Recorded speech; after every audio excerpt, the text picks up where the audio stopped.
step towards, actualizing that idea. It will just remain in your journal. Do we all agree with that? So someone is coming forward now. She doesn't even know what the river or the water looks like, but she has taken a step into it. Please, a round of applause for her. So you just tell us your name, and then you smile at everybody and wave at them. Learn and, seek opportunities. I'm open to opportunities. When you say open to opportunities, what are you looking forward to? Okay, I'm the founder of Granny's Fruits. It's actually a processing of where we add value to cassava. So my products are turmeric gari, coconut gari, and ginger tapioca flakes and powder. I like tapioca. Yeah, it's over there. Okay. Thank you so much. Please a round of applause for her again. Thank you so much. So while we are yet to receive our distinguished and amazing guest, we'll be proceeding with the program, please. Coppers, we. Let's not deduct your 77K. You have not even received it yet. So please, let's maintain decorum, please. Thank you so much. So I also want to ask another question. And I want someone from this end of the hall to answer. Please, can I have a microphone? Ushers, please. Thank you.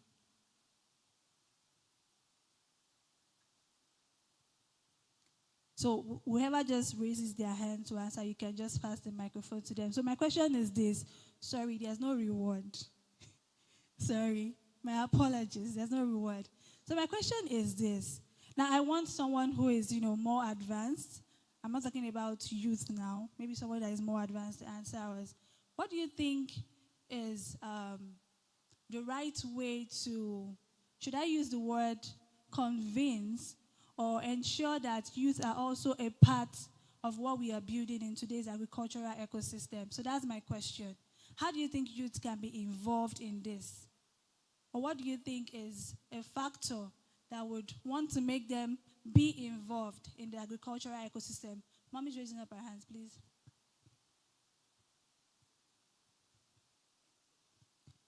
All right. Thank you so much. Thank you so much, Ma. Thank you so much, Ma. Your mindset. So I think we can move from there and see that a lot of persons think that farming is just, as Mr. Marvelous has said, it's not just something crude. Okay, you are tilling the ground, you're going to the farm and all. There's tilling the ground, you're going to the farm and all. There's farming, there's the broader agriculture. So I want us to please pay attention to everything that we'll be doing here today. Because like I said, and like we have established, agriculture involves everyone. Agriculture involves everyone. Now, I'd like to hear from someone else. Where's the mic? Okay. I'd like to hear from someone else in the crowd. Thank you.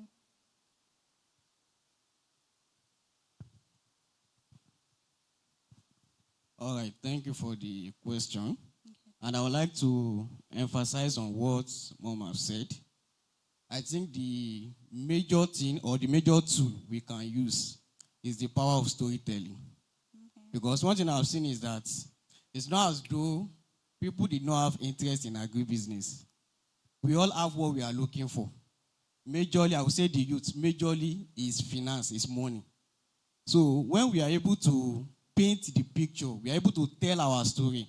Most of what we do, in short, I've visited so many big farms, like big farms. And when you get there, in short, some of them look more lucrative, more attractive than even with most of our banks' offices.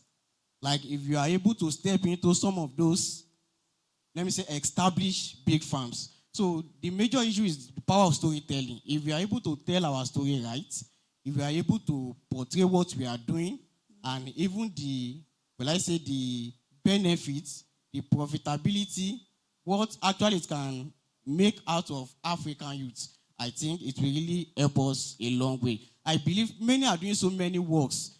Farm is not something you do in the city majorly. It is most often in the rural area. So when we are able to present our story well, our food majorly, in short, one of the reasons why I'm here today is because of one of our guest ministers. which she has been able to put. You know, I'm talking of Mrs. the fufu Kende. factory. Yeah, fufu Yeah, factory. the fufu factory. You know, the fufu is what we actually buy from young fufu from our area. So when you now see the way someone is portraying fufu, that even someone that have not been into Africa or Nigeria before is seeing it, it will be attractive. So oftentimes we eat all this Chinese food, Chinese pack, Chinese this. It's not as though the thing is pleasing to us like that. But because the way it has been portrayed, the story behind it, you see people taking people out. I want to take you to go and eat Chinese meal and the likes. So if you are able to portray what we are doing, agribusiness in Africa, I think it will go a long way. All right, thank you. Thank you so much. So we have our answers there. We have the mindset and we have storytelling. Okay, just the last answer. Thank you. Thank you very much. Just to add to what the first speaker said about having the right mindset. Having the right mindset is good, and then the right exposure. That is, information is very important. So like this summit now, that's one of it. Having the right exposure, knowing what to do and how to go about it. And then the finance, yes. The government making the environment, conducive by granting grants, not loan to youth, making finance available for them to be able to go into agribusiness, because it's a very expensive venture, and the youth, they will need that money, and that will encourage them to go into it. Thank you very much. Thank you so much, ma'am. Please, a round of applause. So there we have it. We have mindsets, we have storytelling, exposure, and finance. An amazing thing today is FARMDEV is also going to be giving out grants to some persons who deserves it. So they've done their pitch, they've submitted their pitch during the course of maybe last or a few months ago, and the winners are going to be announced today. Please, a round of applause for FARMDEV. Just like she said, government should be more open to, granting agriculturals, people in the agricultural system, giving them finance to better what they are doing, whether in the farm or generally in the agribusiness. So please, as we move forward, I want to also encourage us again. Like I said, we don't have to wait until maybe a speaker comes up. As we interact like this, we get answers. You can be jotting down what someone is saying. Because right now we've learned about 3 things, or we have about 3 points as to why the youth would want to, be involved in the agricultural ecosystem. So as we proceed, I would like to invite on stage. I'd like to invite on stage the visionary, the mind behind today's summit. Ushers, please, can you help me?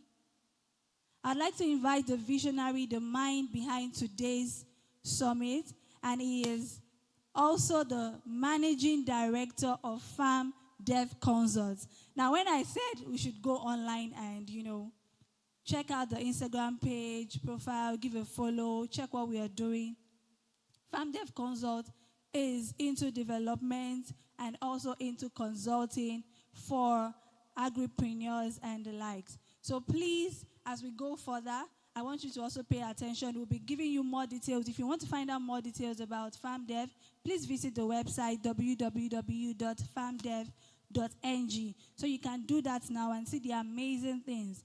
So we are all here today. We are gathered here. Some of us are just starting out. Some of us already have initiatives that we are running. We know what it's like to put a program like this together. So please, I want us to do our best possible to stay engaged as we proceed through the entire program. So before we finally have the convener on stage, I have just one more question, and this question has a reward. Don't mind me, I'm just keeping my rewards here and there. So this question has a reward. Someone said the reason why he came for today's program is because he knows that Mrs. Kende will be around. That's the founder of the Fufu factory. When I came across her work, I saw it and I said, wow. There was a phrase she used that just caught my attention. She said, Fufu on fine dining. Doesn't it sound, touche and branded? So what she's doing is that she is rebranding our traditional staples into something that can be recognized globally. So I want someone to answer my question, and the question is this. Okay, media, let's just remain like this. Please don't change what's on the screen. Can anyone mention the 4 speakers that we have for today? The 4 speakers. I'm sure you've seen the flyer, you were invited, you came across the post on Instagram or on Facebook. So who is going to mention our 4 speakers? And that, I think, should carry a reward of about 2,000 naira airtime. Who's going for that? Don't go to the Instagram page now. You'll be cheating. So who is coming forward to mention 4 speakers? And you must say something you know about them. Exactly. Because I know you just went to the page. I just heard it now that somebody went to the page. So who is coming forward? I've already given you one, Mrs. Kende, right? So you have 3 more. Okay, please give her the mic. Or she can come forward too. Please come forward.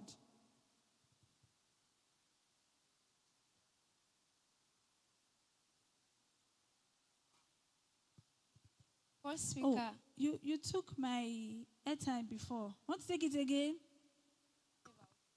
You don't know if you take everything, but let's agree. If you don't get the 4 speakers right, as well as the right pronunciation for their names, as I was saying, as well as the right pronunciation for their names, you can't even tell me their age. Okay, should we allow just go with the 2K? Oh, wow, they love you more than I thought. So just tell us their names and what you know about them, maybe in 1 sentence.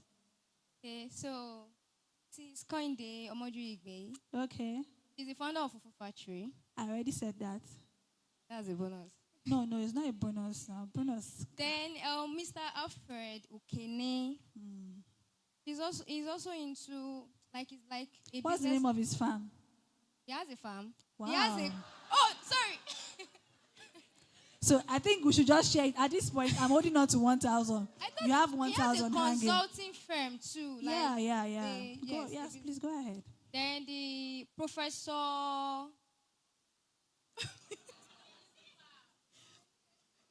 Okay. Professor Musitao. Musibao. Musibao is the senior special. Secondary school, senior secondary school. Arao, no. Senior secondary growth No. now. Then What is the meaning of SSG, sorry? special?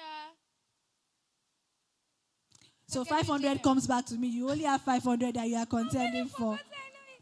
Then Mr. Toby Olaniro is the Tunde. CEO of Tunde Olaniro is the CEO of Toby Lambs Farms. Tony Lambs Farms. Tunde Olaniro is the CEO of Toby Lambs Farms. Tunde Lambs. I'm collecting 250 back, so you have only 250 now. You have only 250 left. I think I'm done. Please, do we agree that she's done? I mentioned 4. Do we agree that she's done? I'm not sure. Yes, I mentioned the speakers, right? Yes, the speakers. I mentioned 4. You didn't tell me exactly what they do. Ah. I already gave you the expo for Mrs. Kende, so you said what I said. You can say something different. About her. Yes. She's a lady. She's a woman. Okay.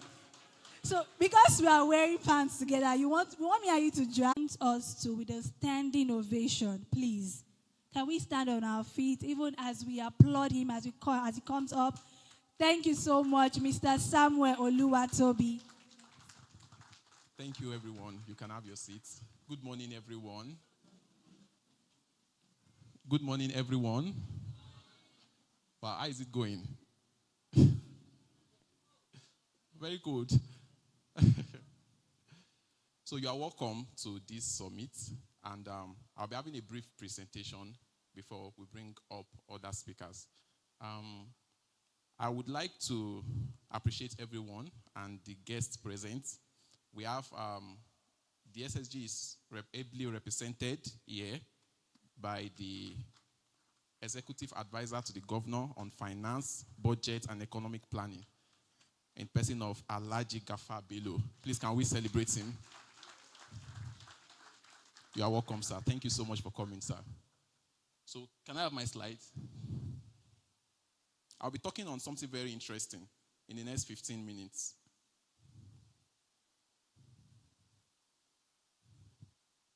Okay. Yeah. I'll be talking on agriculture. Africa's greatest opportunity to create wealth and ensure food security. I used to tell people, agriculture is a tool for wealth creation, not only for food security. As much as, yes, we are feeding people, people cannot survive without farmers. One of the persons that spoke earlier asked, who has eaten this morning? Who has not eaten this morning?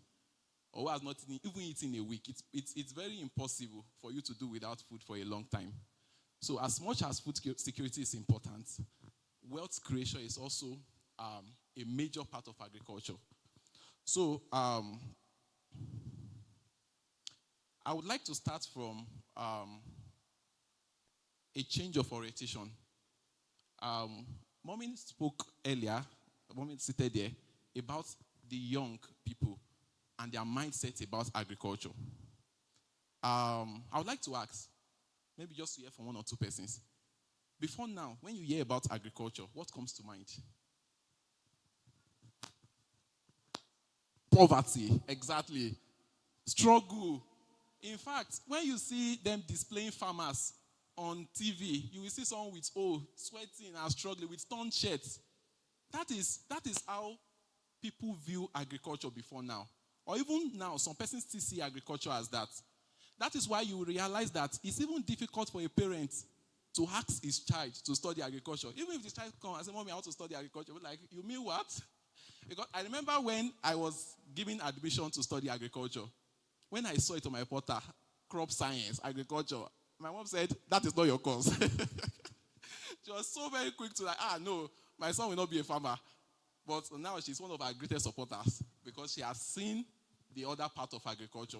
So before now, when people talk about agriculture, we see something like struggle, stress, rural villages, poverty.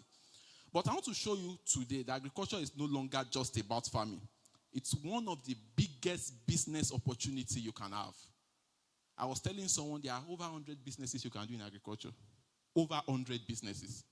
Talk of production, talk of processing. Even production, there are a lot that you can do. Processing, a lot. Even logistics, storage. There are a lot of businesses you can do in agriculture. And also, we used to think agriculture. So after all of this, you might be wondering, why agriculture? Oh, thank you so much. Why agriculture?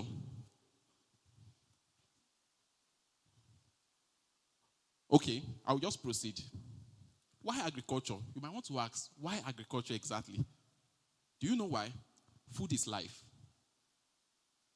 And food is a basic demand for humanity. Whether you like it or not, no matter how hard the economy is, people must eat. Am I correct? People must eat. No matter how expensive food is, people will buy. Although, the goal is not to have it expensive. The goal is food security. But I'm only showing you the importance of food. How important food is to man. And in fact, the demand for food is increasing every year as the population grows. It's predicted that by 2050, Africa population will be about 2.5 billion. That's with over a billion increase. Who will feed them? Will our current production system that is not even enough to feed us cater for that for Africa when that time comes? So food is a major demand. Food is life. It's a global demand. So I used to say something that if you are investing in agriculture, you are investing in life itself.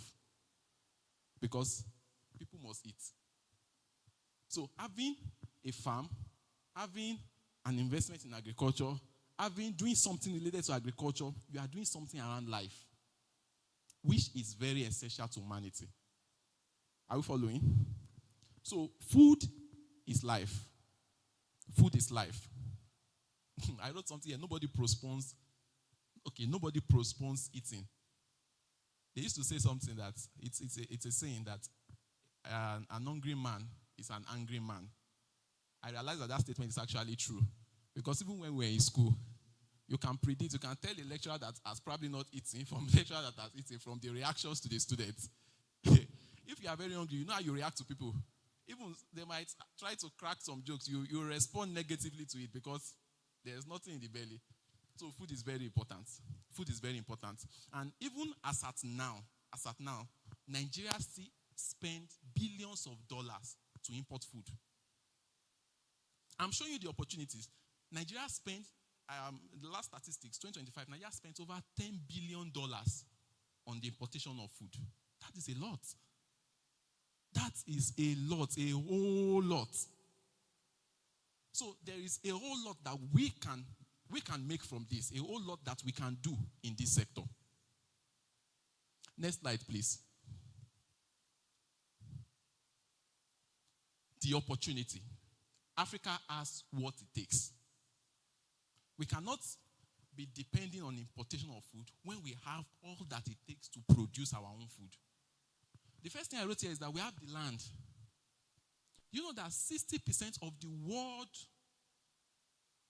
uncultivated farmland is in Africa. 60% of the world uncultivated farmland is in Africa. We have the land. If you drive maybe from state to state, you will see vast acres of land. Nothing is being done there. We have the land. We have the climate. Our climate in Africa is very favorable for a whole lot of crops. If you go to the Western world, they don't have the type of climates we have here. In Nigeria or in Africa, there are crops you can cultivate 3 times in a year. There are crops you can cultivate 2 times in a year comfortably. While in some countries, you can't even try that. Maybe just once. They struggle to do it once, with a lot of money pumped into irrigation and other things. So we have the land, we have the climate, and we have the human capital, we have the population to do this. So Africa has what it takes to feed the world. We have what it takes to feed the world. If everyone can get involved, see, there are a lot of sectors, a lot of aspects of agriculture that you can get involved in. We have production. Even in production, there are a lot of things you can do in production. We have annual crops, we have cash crop, we have perennial crops, we have even animal production. There's a whole lot. A whole lot. We have processing. You can decide that, oh, I don't have the strength for production. Let me process. Oh, I buy from people that produce, I refine it, and I sell. There are thousands and hundreds of thousands of products you can make from one single product. From gari, from cassava, there are a whole lot you can make from cassava. From plantain, there's a whole lot you can make. In fact, you can be very creative in processing. In processing, you can come up with things that probably is not common or that we don't even have before. So I'm challenging our mindset here. Next slide, please. So 3 things that will transform your agricultural journey. I will end with this.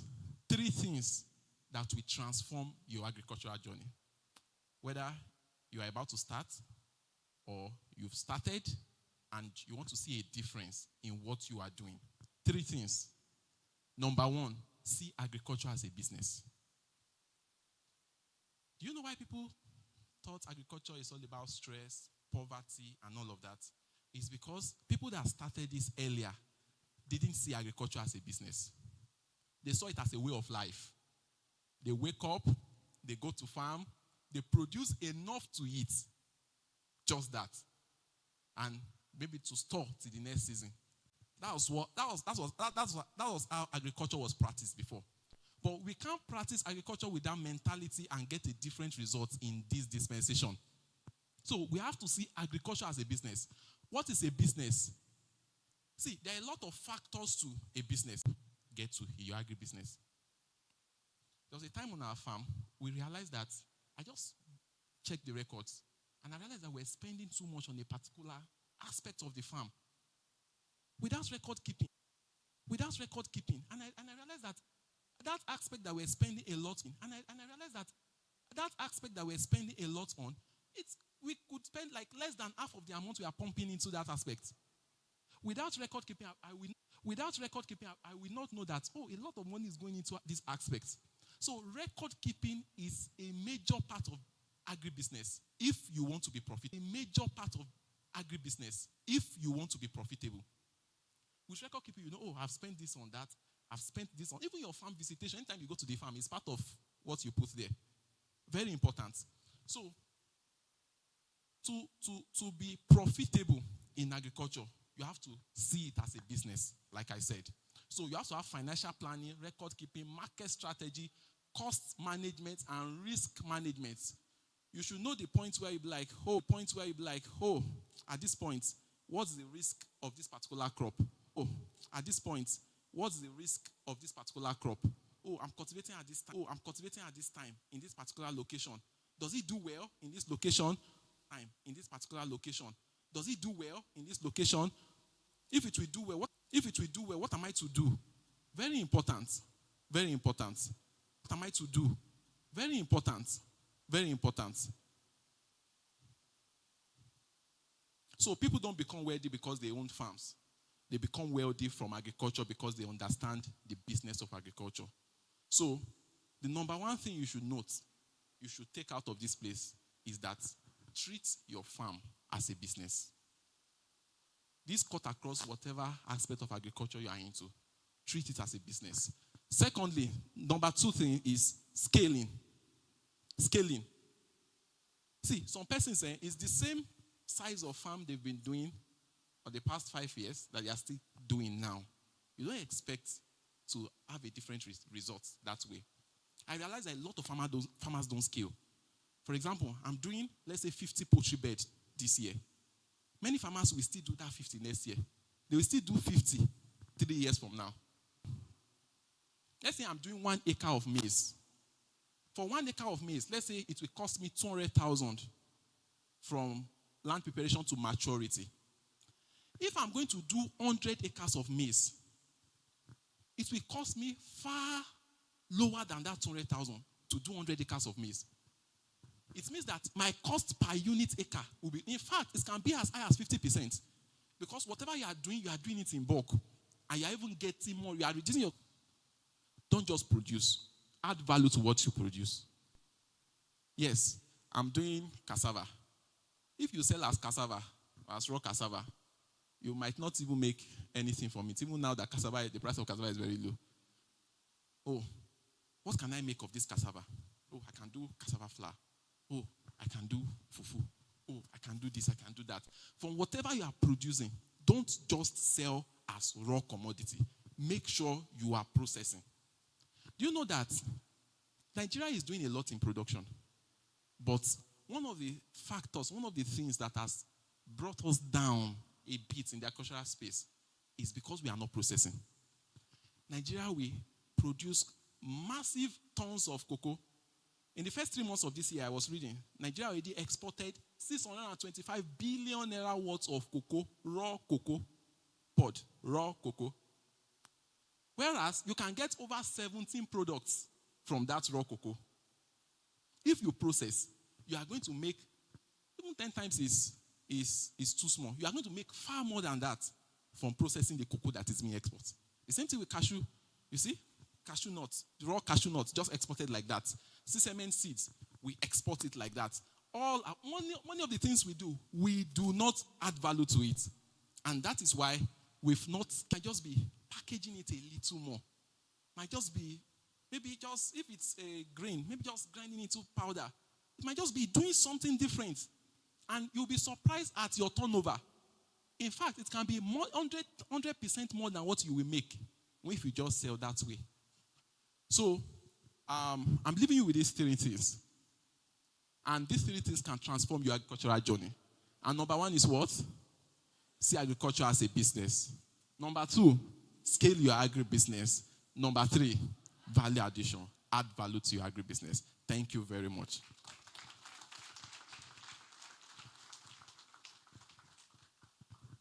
Once again, a round of applause for the visionary behind today's summit. Please, a round of applause again. Thank you so much. Thank you so much, sir. I believe we learned a thing or two from Mr. Toby's session. Did we? So once again, I want to say welcome, sir.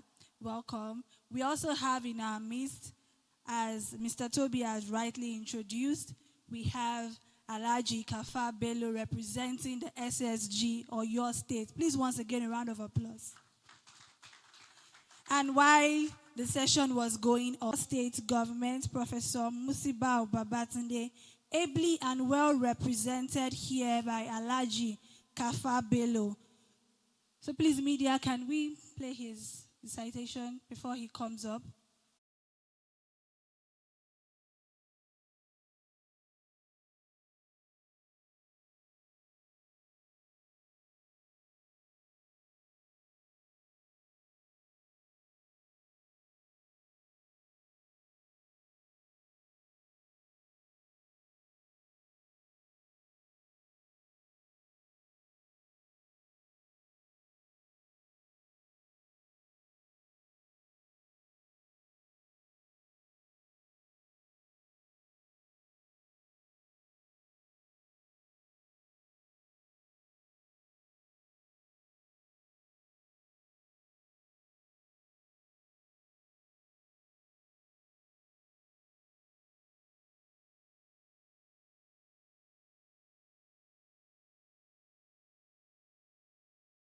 For our livelihood. We all believe. So if, as Nigerians, we believe that Greek can sustain us, the same thing applies to our nation, to our economy. Can we use Greek as the bedrock for economic growth and development in Nigeria? We all believe that. How? Is it the subsistence style of farming, mechanized, large scale, enough government support, and commitment on the part of everybody? The first speaker, the man behind part of my cassava 5,000, it's as bad as that. I sold 4 this week. Is it not better for me? Is it not better for me? Even though that money did not even cover the cost of planting. But if I leave it, it will get spoiled. If I leave it, it will get spoiled. Now, imagine if I have enough capacity to process everything in Greek, even poultry. Can all of us speak Yoruba? And those market women come and buy from you. You know that people men come and buy from you. You know that people are wicked.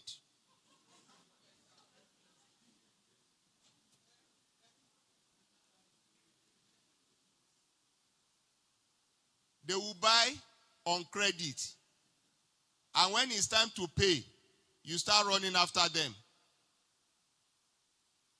Apart from that, you don't even get value for your efforts.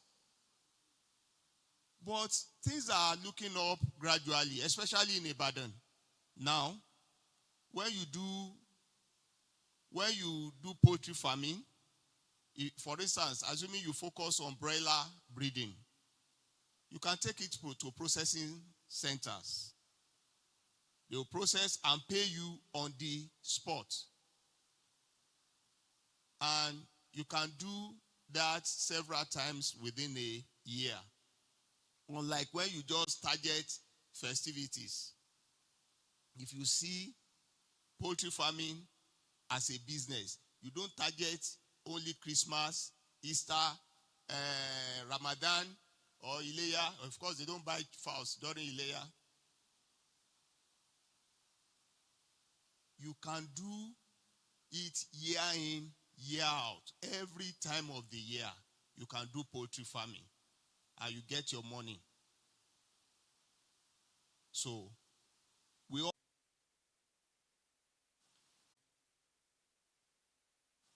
you can see the difference between someone who produce and sell, and somebody who produce and sell, and somebody who has a point of sale. If she has an outlet where she will display and sell, of course she will make 18,000 per crate. Whereas on her farm, she's selling it for 10,000. So, packaging. That is a form of packaging. If you go to the market, they measure gari for you with Congo. These are local.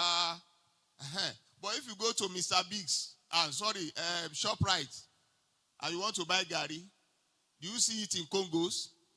You see it well packaged. You even take it as gari. Is this gari? Because they have packaged it very well. So if we do agric properly, differently from the way our sustain the individual, it can sustain the nation. One of the advantages of agric is that all this noise about unemployment, it will dry up. It's going to mop up all the Our problem is, as graduates, we don't want to do anything other than that course that we went for in the university. I retired as accountant general. Now I'm a farmer. If I had known,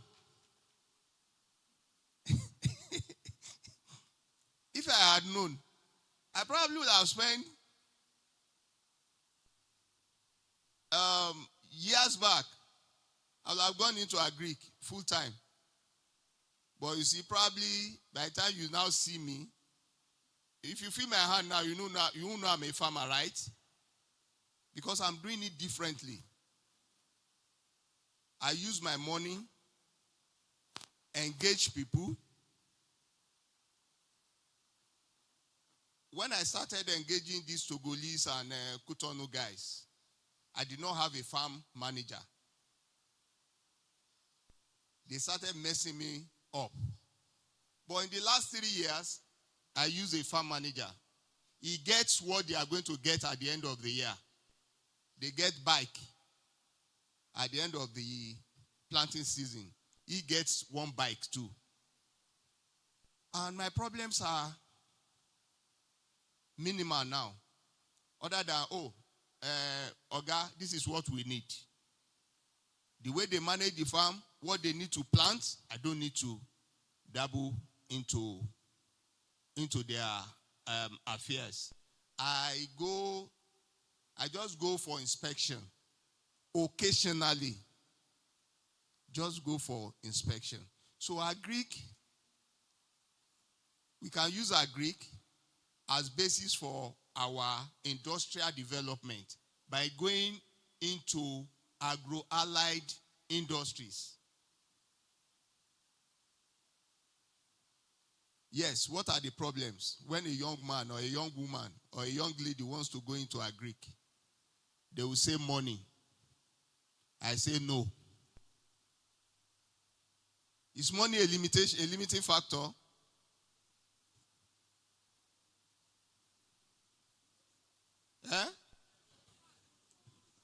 If you want to start agric, just because Oluwatobi said upscale, are you going to start from 100 acres? Because even if you have the opportunity to start from 100 acres, don't start from 100 acres. You get your fingers burnt. When I started, people dealt with me. But because I have some, what do I call it? Backup. No, not account. I was able to absorb those problems. But thereafter, I got to know them. 4 years ago, when I was buying maize for because I have a feed mill too. I was buying maize. I was buying the maize to walara shuku tea that they have not the hull. They cheated me. They cheated hell out of me. I said, no problem. I was paying the price. So the following year, I said, even on my farm, allow my maize to get dried before harvesting.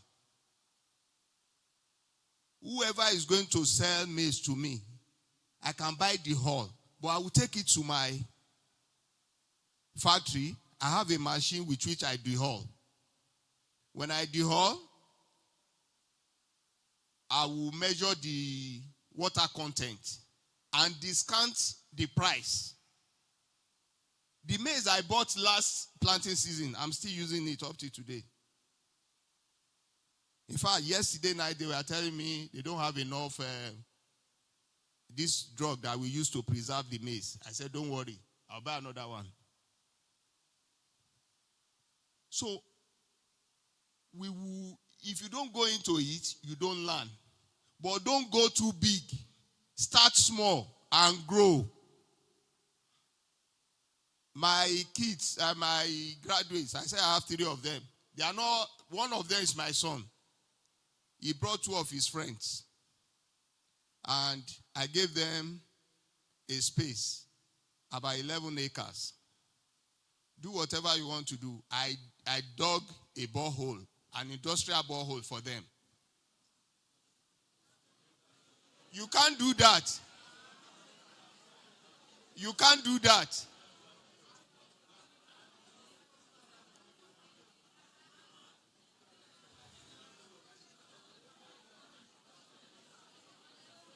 Hello, hello, hello. I can hear murmurs. Are you saying some of us here don't have those that will provide some of these facilities?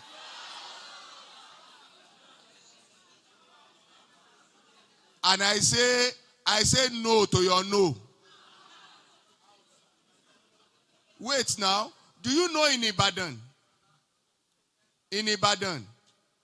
you can rent an acre of land for 1 year for just 10,000 naira?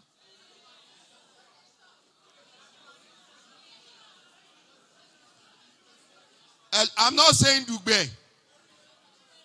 No, it's not Orire.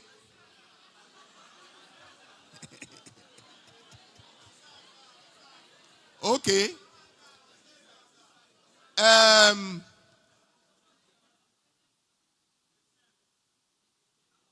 Whoever is interested, see the convener.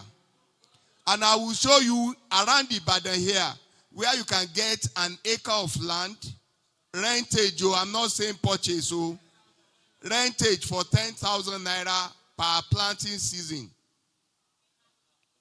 Do you think all the farms that I have, do you think I bought all the land? For where? For where? I rented most of the farms. In fact, where I said water was disturbing me, the cassava farm, I rented the place about two seasons ago, and I'm still using it. And on that farm, I have more than 20 acres of cassava ready for harvest. No market.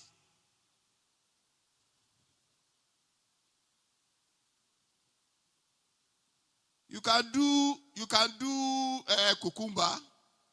Do you know cucumber is onjawogan, Emma, and it takes only 45 days for you to start harvesting. My son was telling me somebody was doing cucumber láàrin ìgboro. Me ní sọ detail Toronto only one because I don't know him by face. But the person could be here. And the guy is making, on the average, 4 million every month.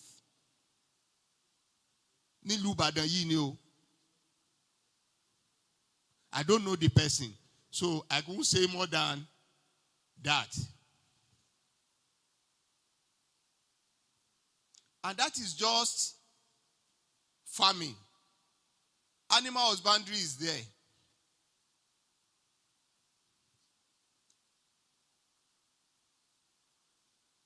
And because I try my hands in several things. Last year, July 10 to be precise, I decided to buy some cows. So I'm going to mansion a Ogan.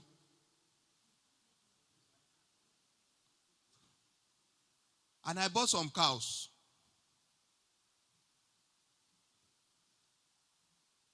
And by the time I started using them, I now saw that it's good, that cow itself is a business that if you have the space, so if you don't have the space, it's difficult. Animal husbandry, sheep, goats, even local fowl. Akukonsi wanting 15,000 one time. This local hen. If you buy Noila and you rear it for some months, I know a guy who bought Noila 10, 12 problem because demon knew. On a serious note, if you are in it, you feel it. Electricity, as it is now in Nigeria, is a killer of dreams. I have an oil processing plant. I bought transformer, 1 NV. You know what that means? 1 NV of transformer capacity. And yet, on 33 kVA line, and yet, we don't have light. That wouldn't have been a big problem if the price of diesel is manageable. We don't have light. Government is not paying attention to the price of diesel. And we are all appealing that industry should grow. Industry sector need adua. We need power in Nigeria. What we have currently is not enough, cannot be enough, and cannot take us to the next level. Thank you.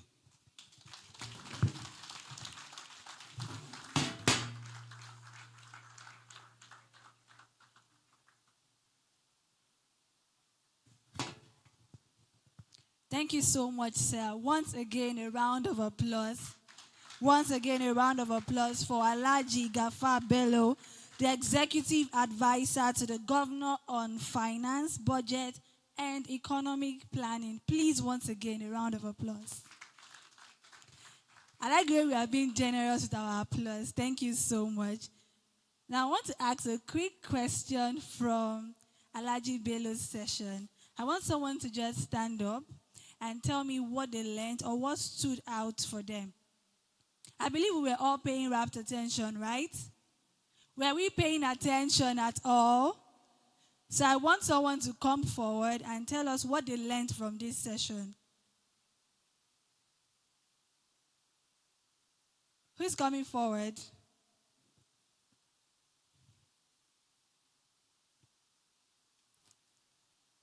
Okay, sir.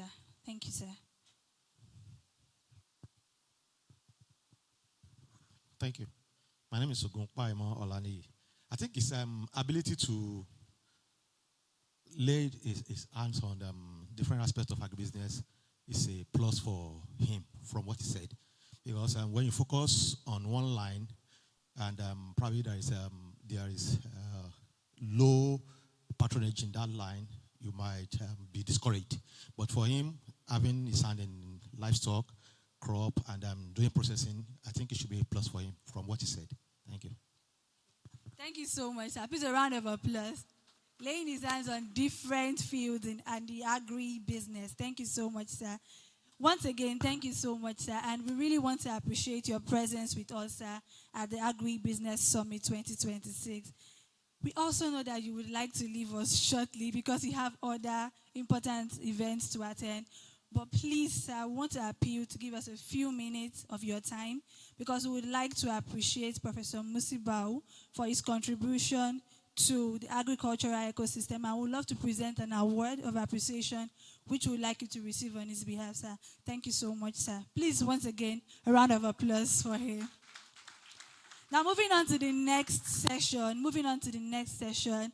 we would be looking at something very interesting, another interesting topic that we'll be considering from value addition, right off from where Alaji taught and stopped. How do we now move from value addition to the global market, unlocking export opportunities in Africa's agribusiness value chain?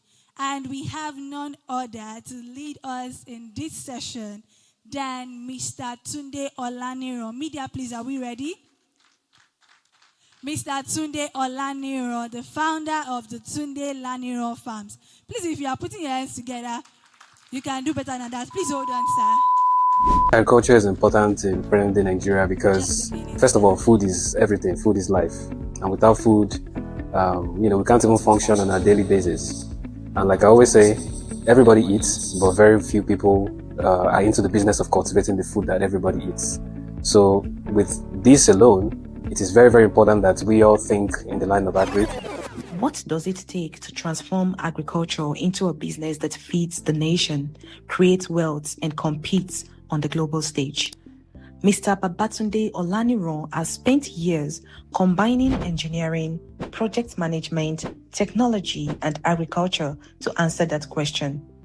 From expanding a family food processing business into the export market to establishing over 600 acres of farmland in Oyo State, his journey is a testament to what is possible when purpose meets excellence.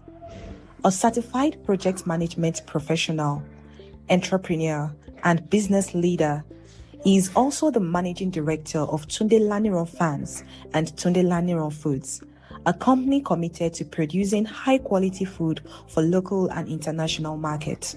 Ladies and gentlemen, please rise with your applause as we warmly welcome to the stage the Managing Director of Tunde Laniran Farms, Mr. Babatunde Olaniran.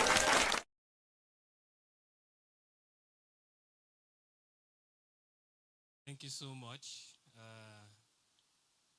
and thank you for the intro. I'd like to stand on the existing protocols also. Of course, I'm greeting all the speakers that have spoken, all the other guests that are here, and also a very warm welcome to the audience and everyone who has spent their time to come and listen to us today. Thank you so much. More importantly, also to the organizers, FARMDEV, particularly Mr. Oluwatobi. Thank you so much for making the event possible and for giving me the opportunity to speak here. Do we have the slides? Okay. Okay. So today, as I said earlier, I'm happy to be here.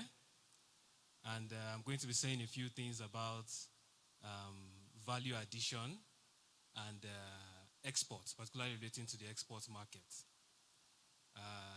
The truth about value addition is that, what we really want to do is that we want to make more money from the same product, basically. That's what value addition is about.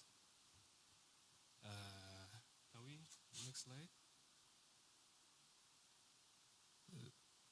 So my presentation today is going to be in two parts.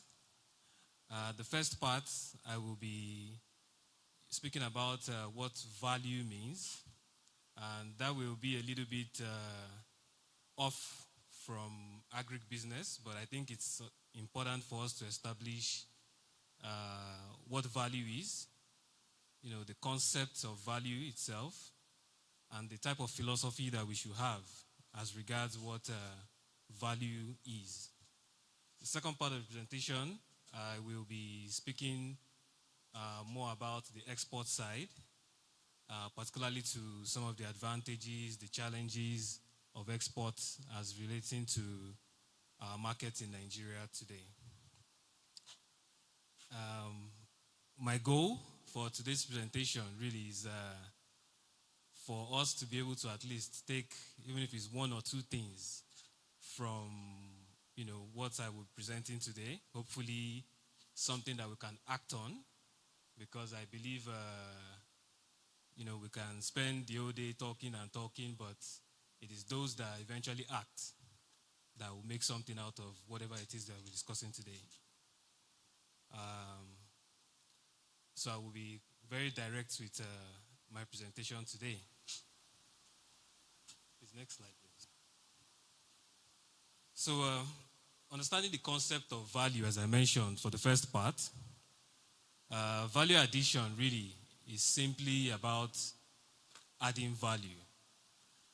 And in the context of business, value addition basically means, making your product or service better, for the satisfaction of your customers, and also for you to become, for better profitability of your business. That's really what the idea of value addition is about.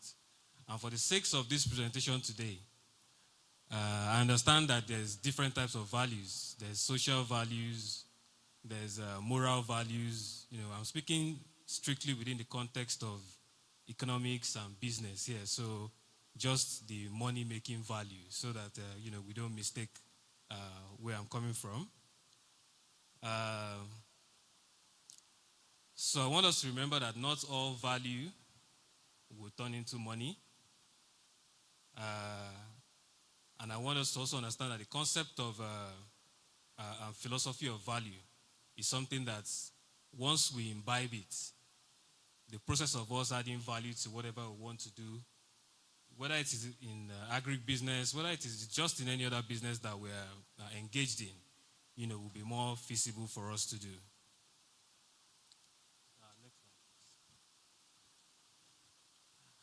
So to create value, it's very important to spend your time properly.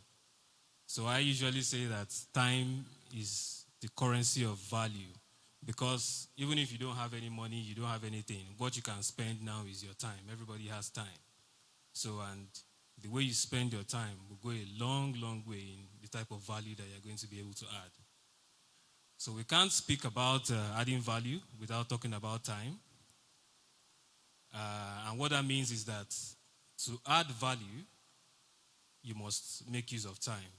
And when you put good value into your time, you will be able to make money. And again, we're talking about business and economics here. And please pardon me, because of time, I'm trying to get through it as quickly as we can. So when you have high value inputs, and you add that to effective use of your time, you would gain profitability. Before we go to the next slide, I have a quick question I would like to ask the audience. Why would, if you have two people who work in the same place, they literally have the same type of job, they spend the same amount of time doing that job, the same resources also available to them while they are doing that job, but one person earns 500,000 naira a month and the other person earns 1 million naira a month? Why?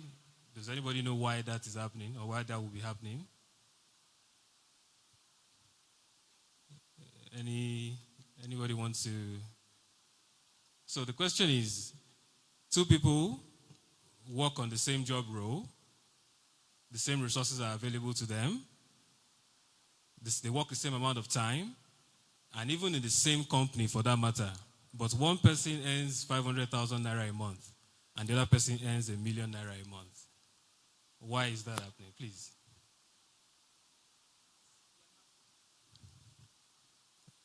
Well, that's one, attitude to the job. Please.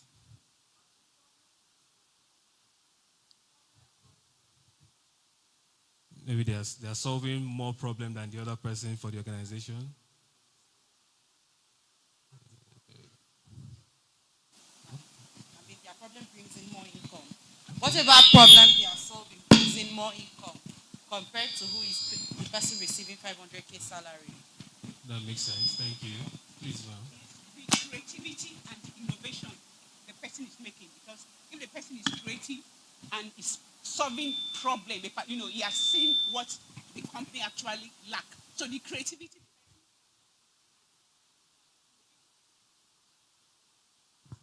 Thank you very much. Thank you very much. And I think all three responses are, please, you want to add something? Exactly. Thank you so much, too. So even the other three responses is similar. It's about value addition. So, next, okay. Yeah. So, so it's about value addition, really. And that's why I asked that question. The person making more money is the one that is adding more value to the company.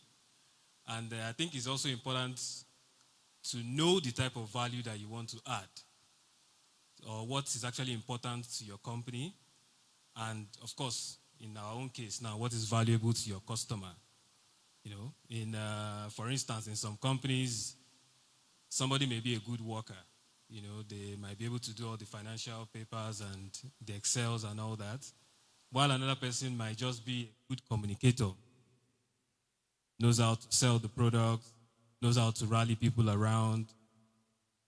Of course, we can tell that one will be more valuable than the other person in that organization. So it's important to also know what is valuable where you are, in terms of if you're working in an organization, and what is valuable in terms of the product that you're also selling, what is valuable to your customer. This will help you know the level of addition of value that you want to include in that product. Therefore, compensation is a reflection of value provided and not just time that is spent. I have another question again. And this question is, they already made the question open before I asked it. But anyways, the question there is why, if you're working 8 hours a day and you're making 50,000 naira in just one day, how do you increase your income to 100,000 naira working within the same amount of time frame? And just as the slide says, because the answer is already exposed anyway, it's about value too. If you want to increase the amount of money that you can make within the same amount of time, you need to increase the amount of value that you put within that time. It's just as simple as that, So, we're still speaking about the concept of value here. Economic progress is achieved when you increase the value you put in your limited amount of time. So, like I said previously, I wanted to establish a few things about the concept of value. And some of the things that I want us to take away from this first part of the presentation before we dive a little bit deeper into the export side is that for you to make more money, you must add more value in the marketplace. It's very, very important. And in order for you to add value, you must make the best use of your time. It's not, I know, we can want to spend our time doing this and doing that, but when you spend your time is not going to come back again. So it is very important if you want to add value to make the best use of your time. You can also get more money, but you can't get more time. That's a fact. And the important part for me is time is more valuable than money. I know a lot of people say time is money, time is money, time is money. I disagree with that. I think time is infinitely more valuable than money. And I hope that the time you are spending here today is going to bring some real value to you. As we move into the next portion of the presentation, I'd like to tell a quick story. I was on a flight. This was a while ago, maybe sometime in 2019 or thereabout. Then I used to spend a lot of time living in California then.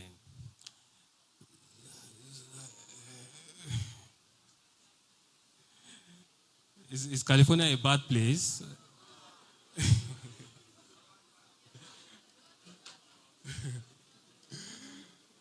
Anyway, let me finish. Okay. So I was on this flight from San Diego to San Francisco, and I sat beside this man, a white man, maybe in his 60s or thereabouts. And, maybe he took interest in me because, this young guy is black. He said his wife is Moroccan. So maybe, and it was a 2 hours plus flight thereabouts. So there was there was some time for us to interact and all that stuff. So I was telling him about what I was doing. That was about the time when, the whole idea of Tunde Laniran Farms and everything had started brewing. And I was telling him about what I was doing. So my usual style, while we were close to people that live on Palm Island. And, I don't know if people know Florida here, but this is Palm Island, West Palm Beach. This is where the ultra-wealthy live. So I could tell that he was a very wealthy guy. So I asked him, I said, sir, if you are in my shoes now, what would you be doing with yourself? And then he decided to tell me this story about when China was coming up in the early 80s, that he was one of the few people then amongst his group of friends and in the, that, could see that China was coming up and things like that. And what people like him started doing then was they would travel out to China. They would go and bring stuff from China down to America to sell. More like, export stuff from China to bring into America to sell. And he said he wouldn't lie to me. That was how he made his fortune.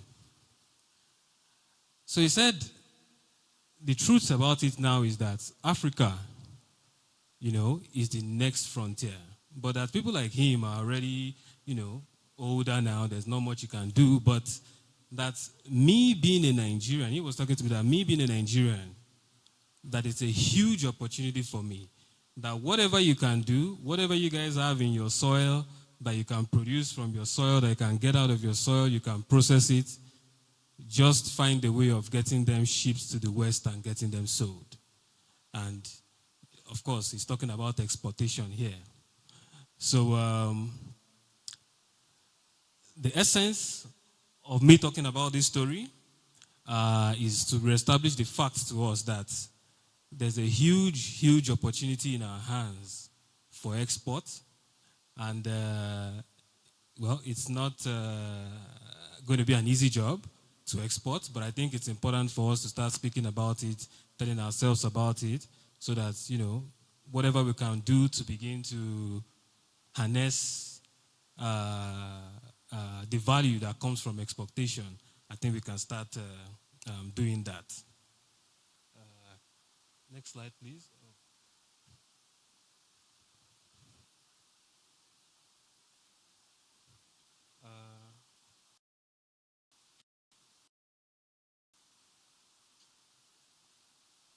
Yes, next slide, please.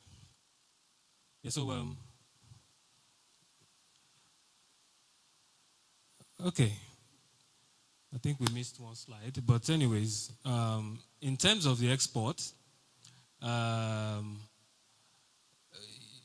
somebody can say you should go and bring all the bring natural resources, just like the man I met said, get natural resources from your land and export it to the West. But natural resource could be gold, could be crude oil, could be lithium, bitumen, could be anything. But where agri comes in is because it has the lowest barrier for you to get into if you want to export. So for people like you, people like me, leveraging agri commodities or agri products for exports will be the easiest way for us to harness those export possibilities. And more importantly, we do have the quality. So I'll go to some of the competitive advantages that Nigeria has with export, just to mention a few.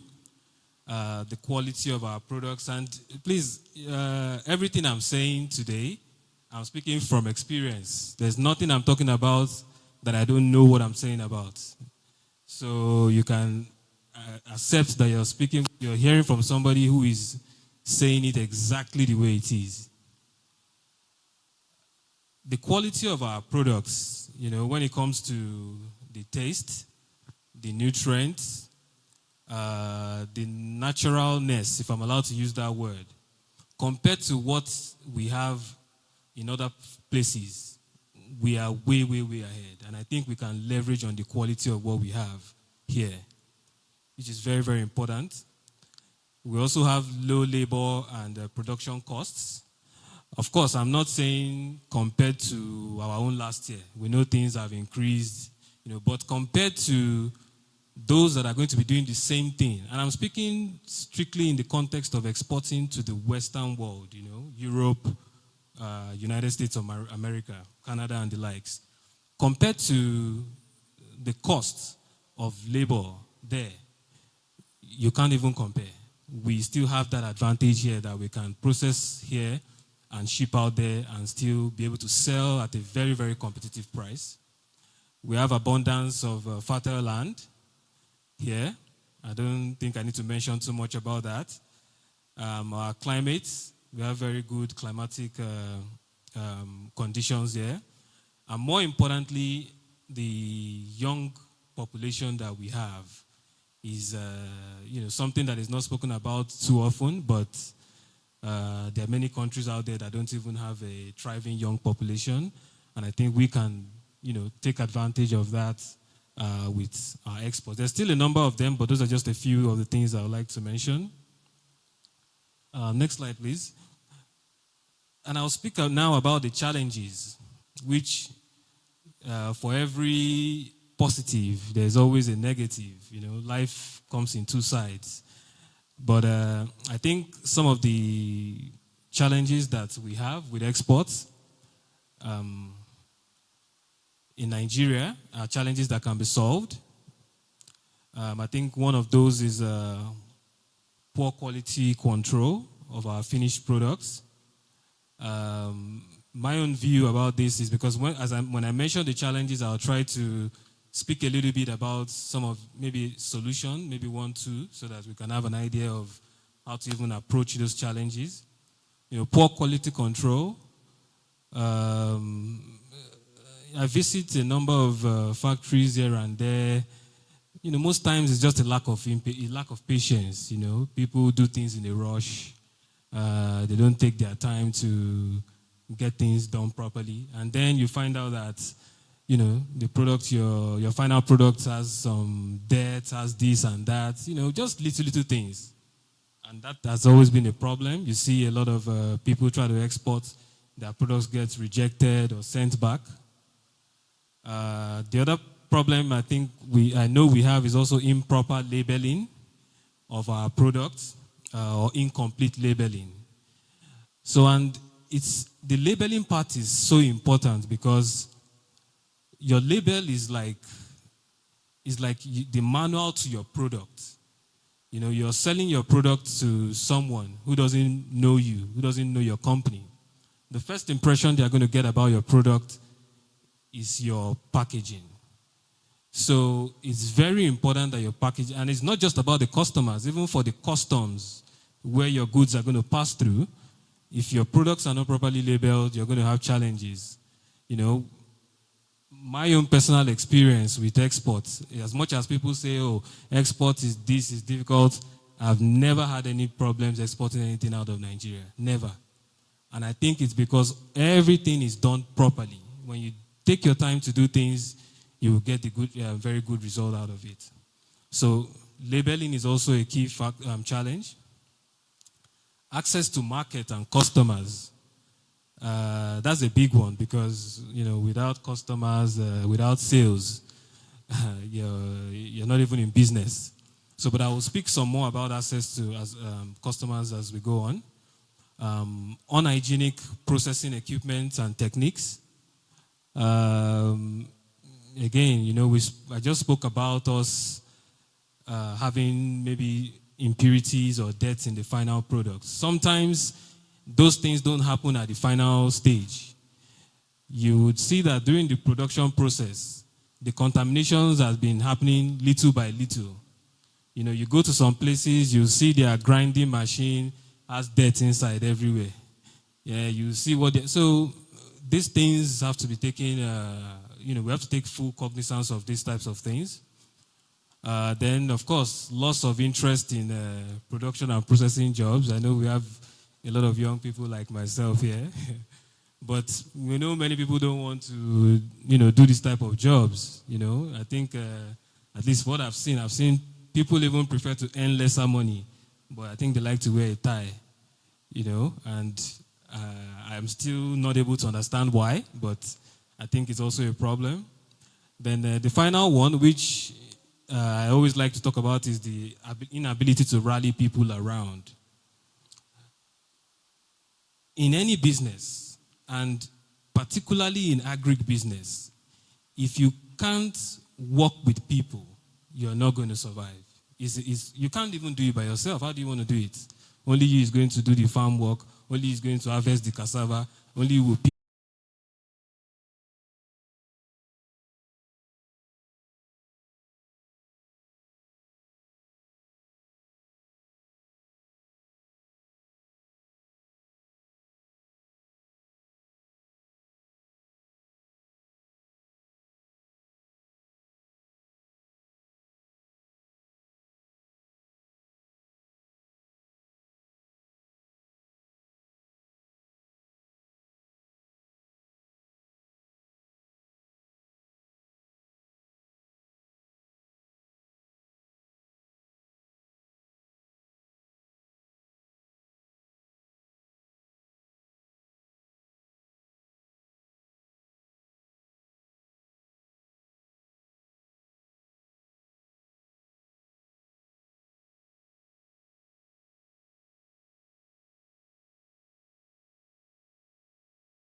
continues through seed development, mechanization, production, aggregation, storage, processing, quality assurance, packaging, branding, transportation, distribution, retail, export, consumers experience. Every one of those stages create value. Everyone creates employment. Everyone creates investment opportunities. Everyone creates tax revenue. Everyone contributes to the national development. When we focus only on production, we leave enormous economic opportunities untouched. The prosperity chain permits me to share a framework that I call the prosperity chain. Many people think agriculture looks like this: farm, market. But I believe the real journey is much richer. We're talking about natural resources. We're talking about knowledge. We're talking about research. We're talking about production. We're talking about aggregation. We're talking about production and processing. We're talking about quality assurance, packaging, branding, distribution, retail, consumer trust, market expansion, export. That's all together is what makes the prosperities. Do you notice something? The farm is only one link, yet it often receives almost all our attention in Africa. If we struggle with one link, if our strength is one link, we should not be surprised when the entire chain remains weak, because that's what we have.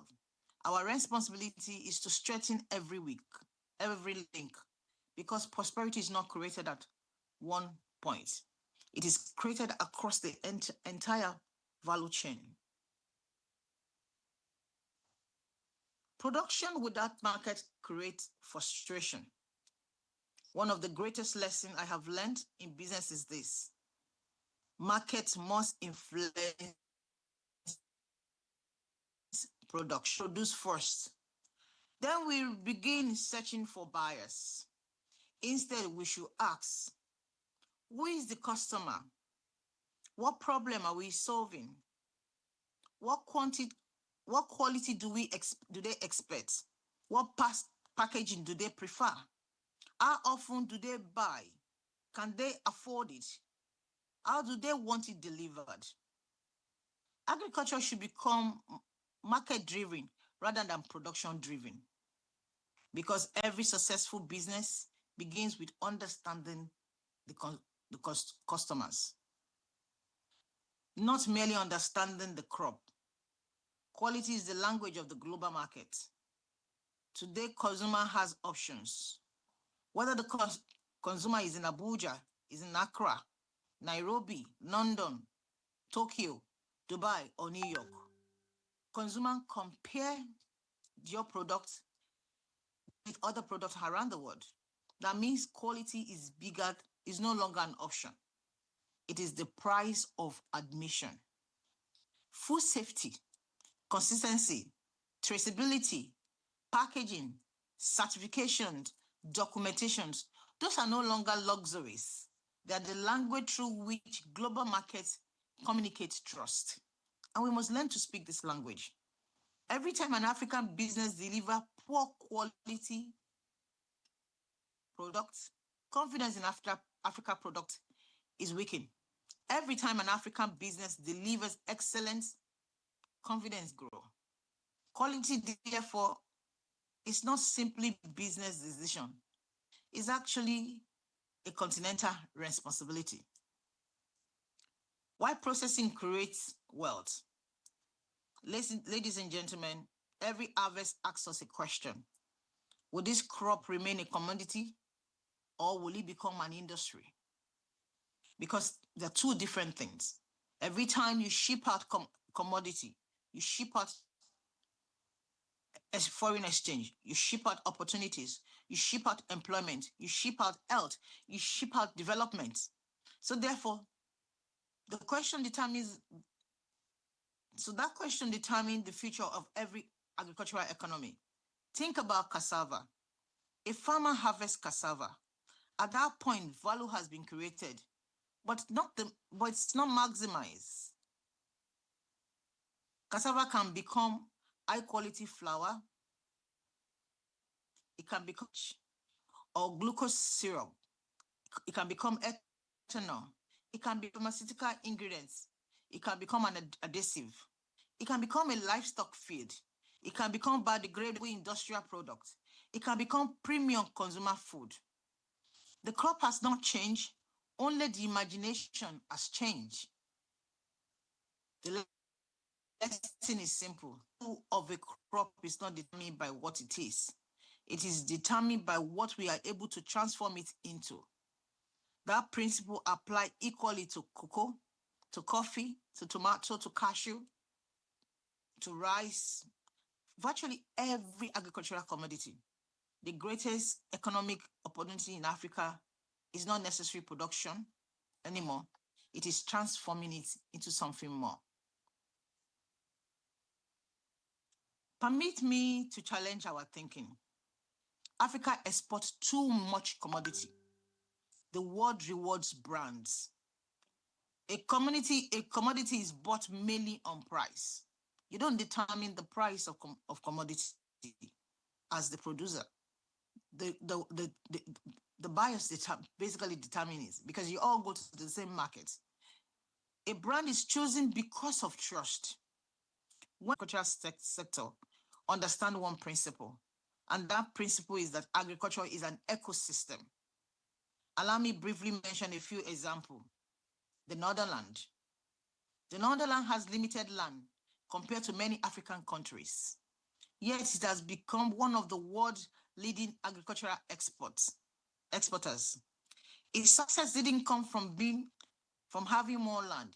It comes from investing in research, technology, greenhouse farming, efficient logistics, quality standard, knowledge transfer, and strong collaboration between government, university, and the private sector.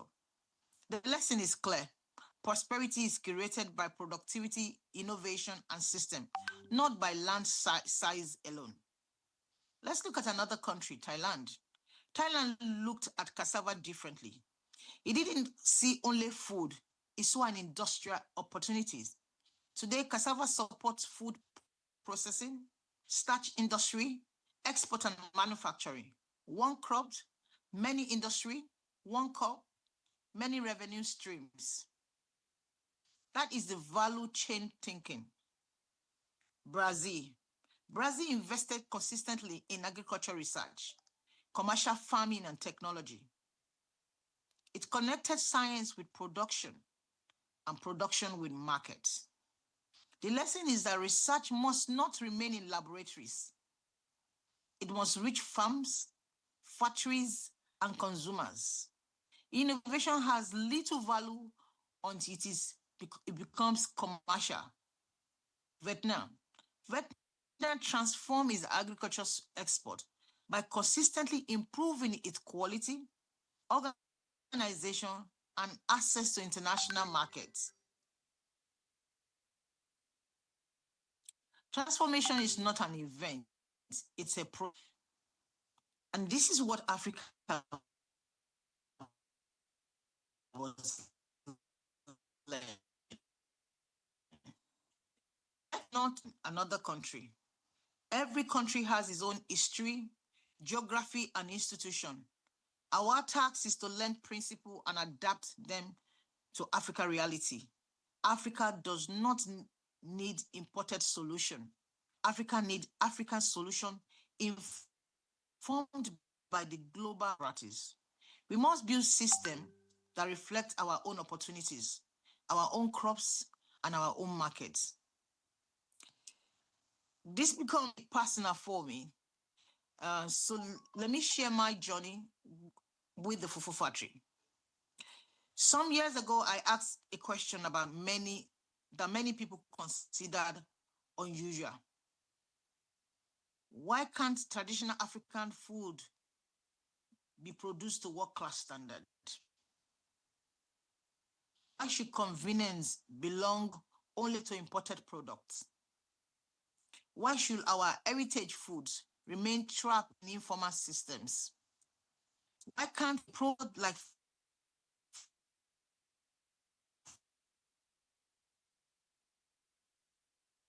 food be manufactured confidently in supermarkets and international markets?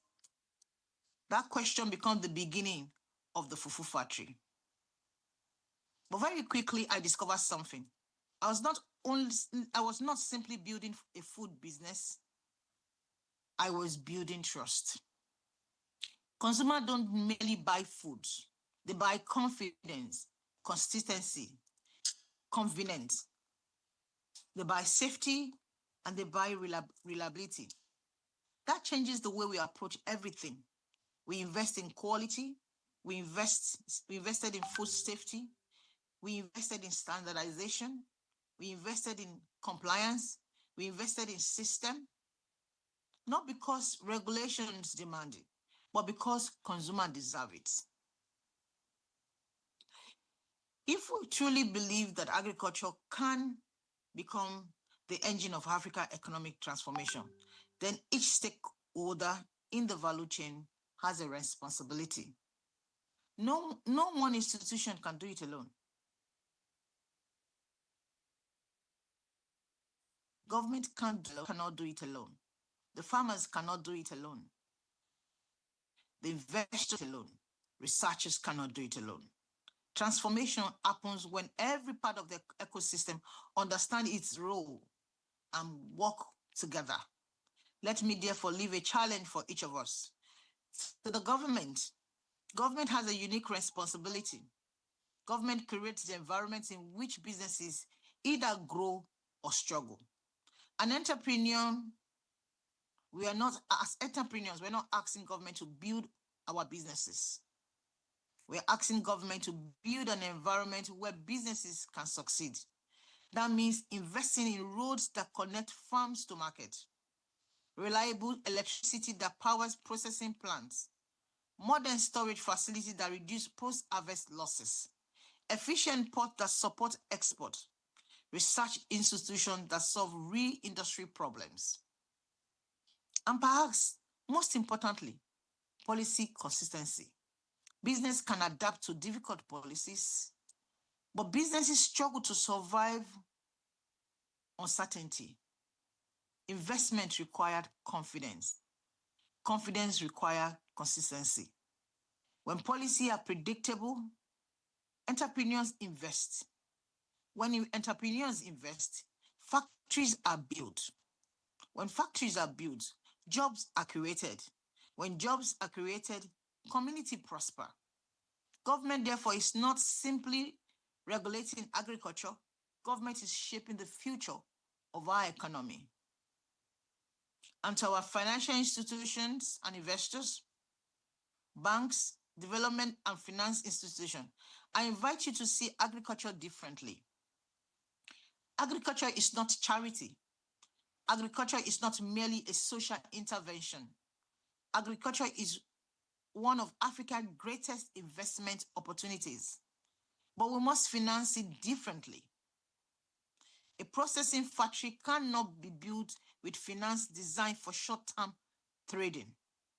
Building brand takes time. Developing export markets takes time. Winning customer trust takes time. Agriculture needs patient capital that understands the journey from idea to industry. When we invest in well-managed agriculture business, we are not simply financing one company. We're supporting farmers, creating jobs, strengthening the food security, expanding manufacturing, reducing imports, increasing exports, and contributing to national development. That is why agriculture deserves not only one funding, but smarter funding. To our research and universities, permit me to say to you, Africa has brilliant minds. Our university produce valuable researches. Our scientists generate important innovations. But innovation only changes life when it leaves the laboratory. Research must reach farms. Research must reach factories. Research must reach the market. Research must solve practical problems faced by farmers, processors, and manufacturers. The biggest agricultural economics are built on strong partnership between academia and industry. We must bridge that gap. Knowledge should not remain in journals. It should become business products, technologies, and job. To our development partners, we thank you. Your contribution to agriculture across Africa has been significant. But perhaps the next phase of our partnership should go beyond increasing production.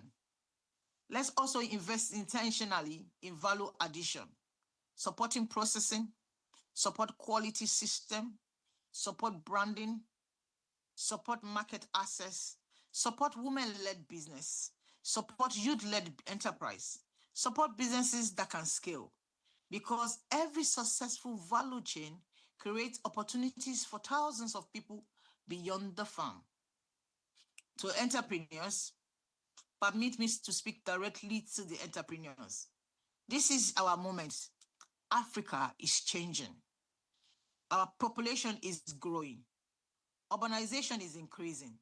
Consumers are becoming more demanding. The African continent free trade zone presents new opportunities. The African diaspora is seeking authentic African products. Global interest in African cuisine continues to grow. They are not merely trends, they are opportunities. So let us build businesses that are worthy of those opportunities. We do not build merely for today markets. Build for tomorrow Africa. Build with system. Build with governance. Build with quality. Build with excellence. Build with integrity. Build with courage.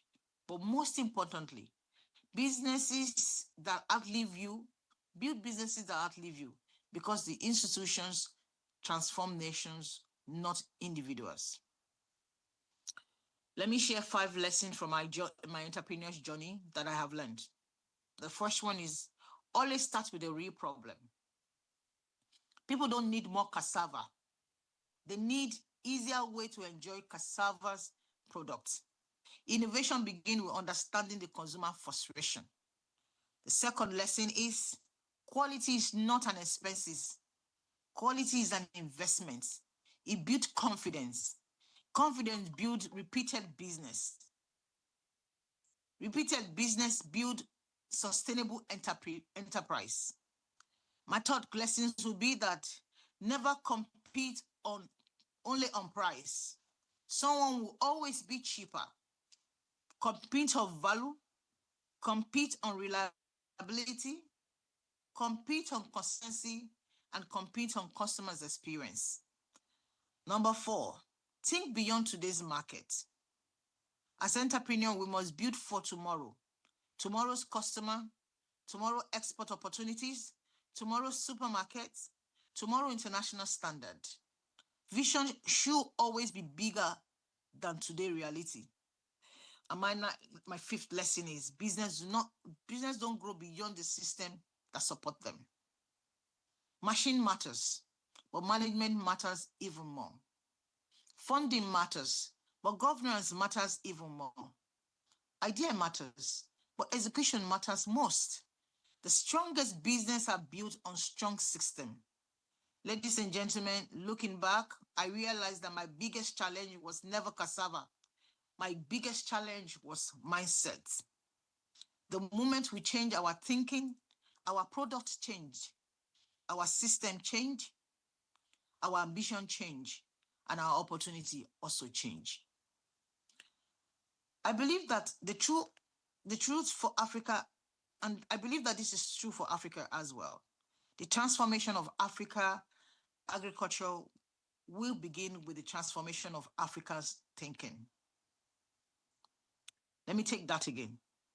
I believe that it is true for Africa as well, that the transformation of Africa agriculture will begin with the transformation of Africa's thinking.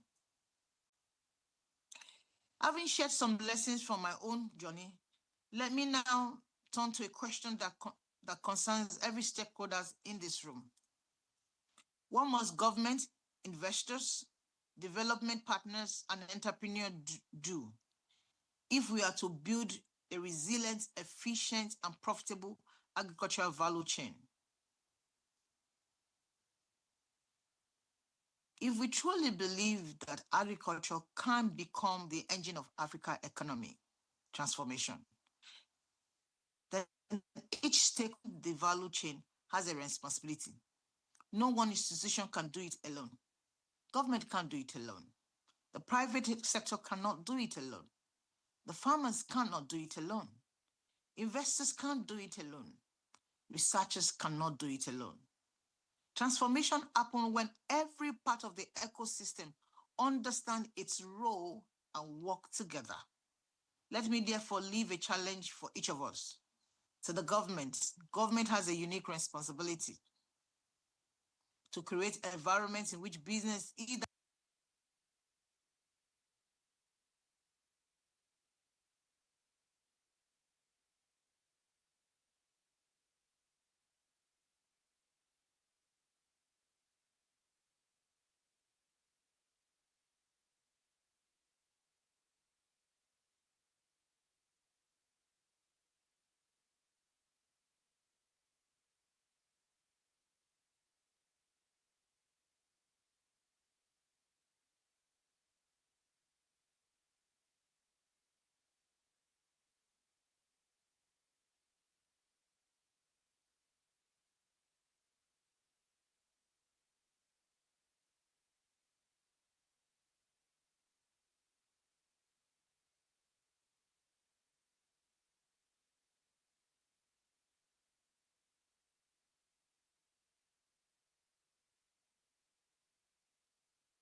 All right, thank you. While she's trying to connect,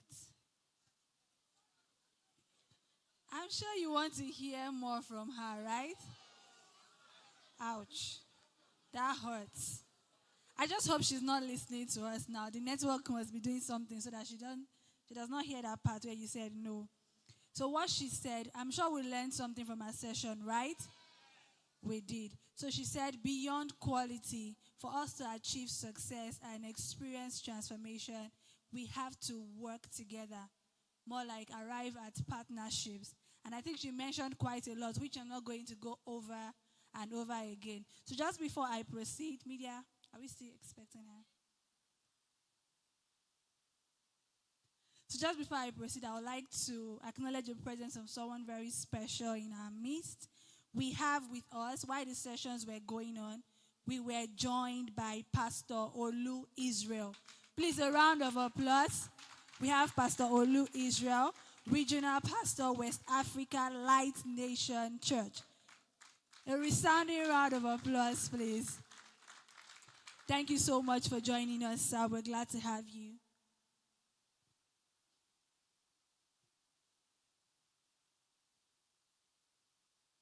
So I believe we'll be moving on to the next session. And since morning, we have learned about building agricultural value chains. We have learned about how to add value to our product and creating opportunities to take African agribusiness to the global market. But we also know that the journey is not easy.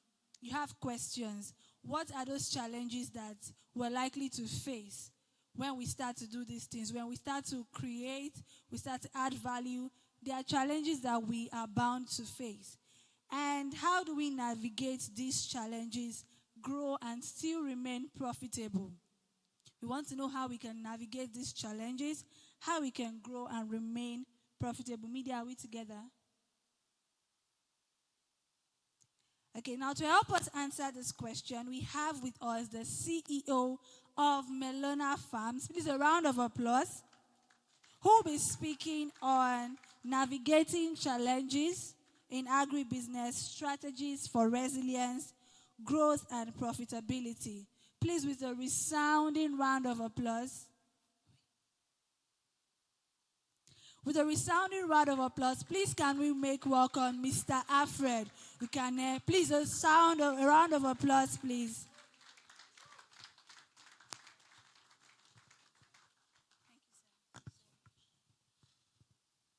Good afternoon, everybody.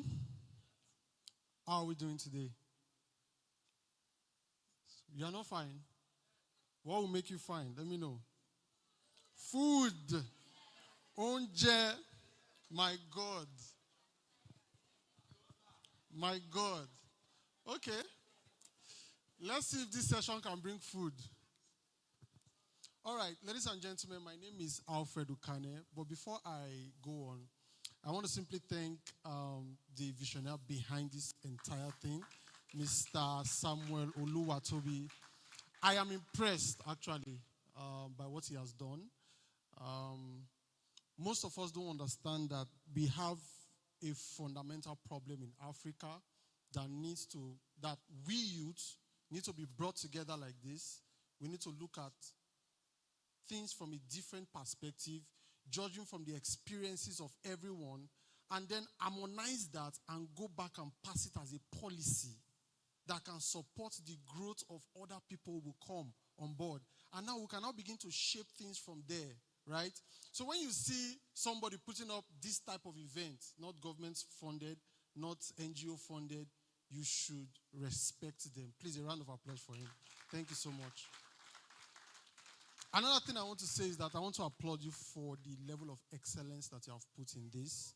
Yes, I want to say that I've been to a lot of places. I know what it costs to organize events, and you are doing well. Thank you very much for this. Yeah. To everyone that is here present, let me stand on existing protocol. To Pastor, I celebrate you, sir. And to everyone that has taken their time to come here today, God bless you. Thank you so much. Please, can we have my slides? Thank you. All right, so I actually do not know any of the speakers. We've never met. And when we spoke about the conference, I was trying to find out what he wanted to achieve. And he was like, I should speak on the topic that he gave to me. And I should also speak on access to finance. But when I took out my time to look at it, I was like, do we really need money? Do we really need money? That's number one, right? Right. So that's what we think until when they give us 10 million, 20 million, 30 million, 40 million, and at the end of the day, 50 million, and at the end of the day, after, say, 6 months, 7 months, you find out that you are left with only 10K and many, many, many experiences, right? And from those experiences, you now begin to build from the 10K so that you can bounce back, right? But the point here is that I was surprised that from the experience of Prof, from the experience of Babalola, Babatunde, and from the experience of Fufu Factory, and what I have in mind, we are all towing on the same line, right? We're towing on the same line. So I'm going to give you my own insight. Everything we are saying, everything everybody is saying is the same thing. And that drives a point for you that's about to start. That drives a point for you that wants to start. That, see, we are talking about a lot of problems, or we are going to talk about a lot of problems, but you are the solution. The idea is not for us to come here and talk about problems, and then nobody is solving those problems, right? So what we're going to be looking at today is how. How can we solve those problems? So what I did, the first thing I did was that I combined the theme for this conference, Transforming Africa's Landscape, Driving Profitability, Sustainability, and Food Security. And then I combined it with my own topic, Navigating Challenges in Agribusiness, Strategies for Resilience, Growth, and Profitability. So what I did was to combine the two of them. And this combination, I'm going to be focusing on three main components. One, we're going to look at Africa's agricultural landscape. What are the characteristics? What is obtainable? What is associated? And secondly, we're going to look at how do we drive growth and profitability in the agribusiness that we are running. And number three, we're also going to look at how to build resilience and sustainability. There's something associated with us as Africans. We rarely grow business more than 100 years. I hope that Dangote will be able to break that gene, right? But we rarely grow business more than the founder, more than the pioneer. Churches have been able to do that, right? But if you look at African businesses, we have not been able to unlock that factor. And then we're going to look at some of the things that we can do in order for us to transcend that 100 years limit, or 200 years limit, or 300 years limit. Let's get into it. So for our agricultural landscape, pretty much you hear very good statistics, like we have 60% of uncultivated arable lands, right, in the world. And you find out that other continents, even places like Europe, Netherlands, France, these are very, very small countries. Are we aware that they are very small, right? They are very small, just like Ghana. The population of Lagos is more than the entire population of Ghana, right? That's how the population of Lagos can equate or be more than some of the populations. Netherlands, France, these are very small nations.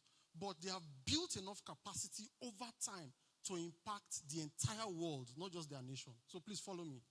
The next thing is that the type of farming that we are doing here is subsistence, meaning 80% to 90% of all the food that we consume is produced by farmers who occupy lands of less than 2 hectares. 2 hectares. 2 hectares is about 5 acres, right? That's it. Less than 2 hectares.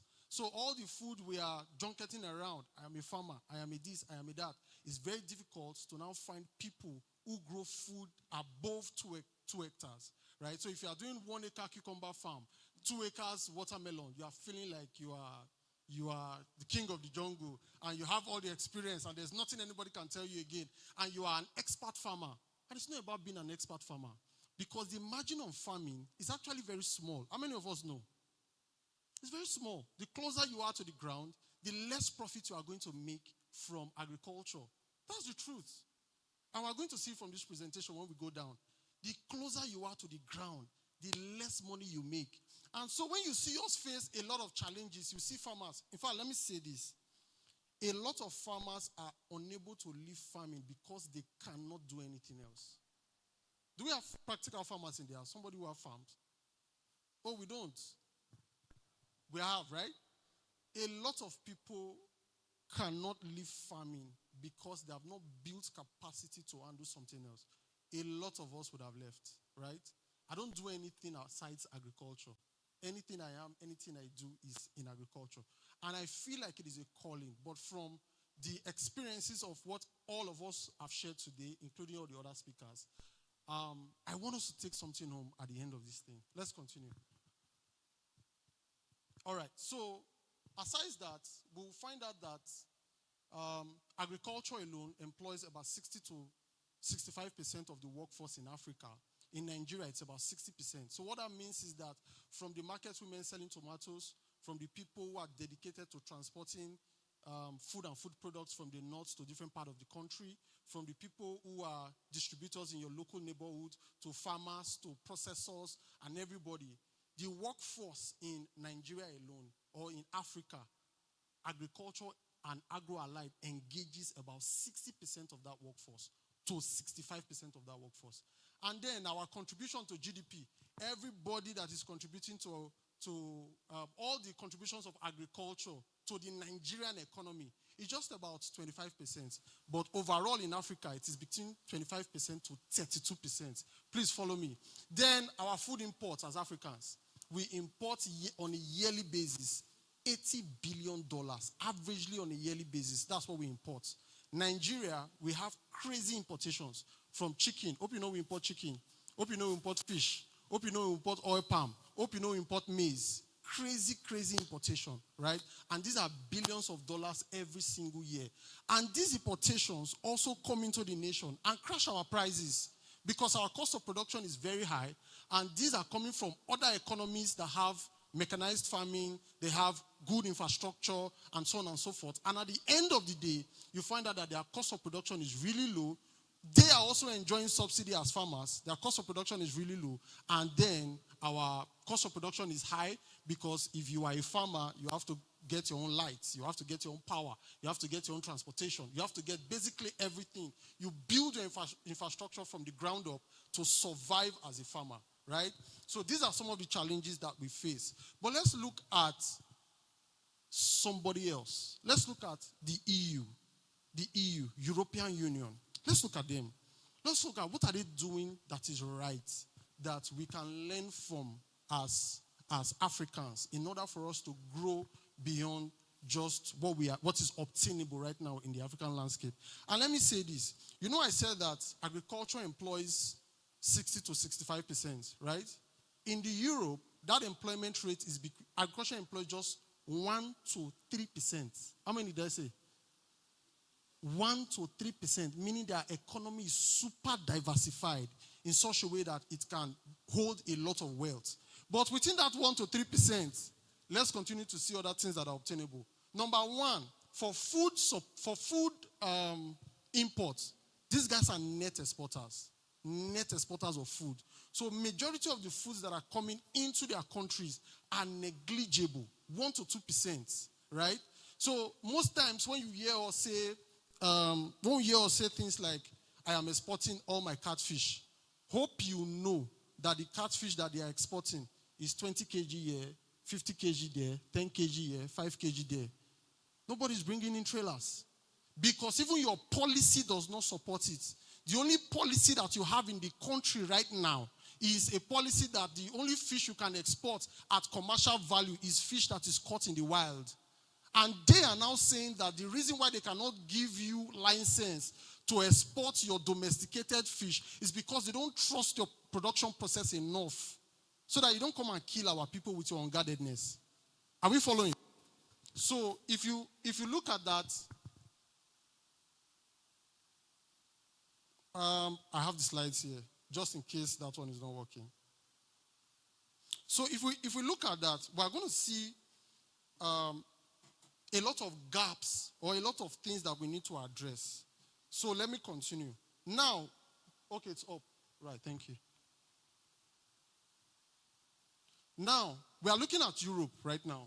Now, for Europe, they are net exporters of food, meaning that these guys are self-sufficient. And guess what? Their food is cheap. How many of us know? Their food is very cheap. Now, number two, the type of farming. In Africa, what we do is that 80% is subsistence farmers. In the Europe, just 20% is subsistence, meaning 80% are commercial farmers. Now, for the land use, you will find that I said we grow between 1 to 2 hectares, which is 5 acres generally.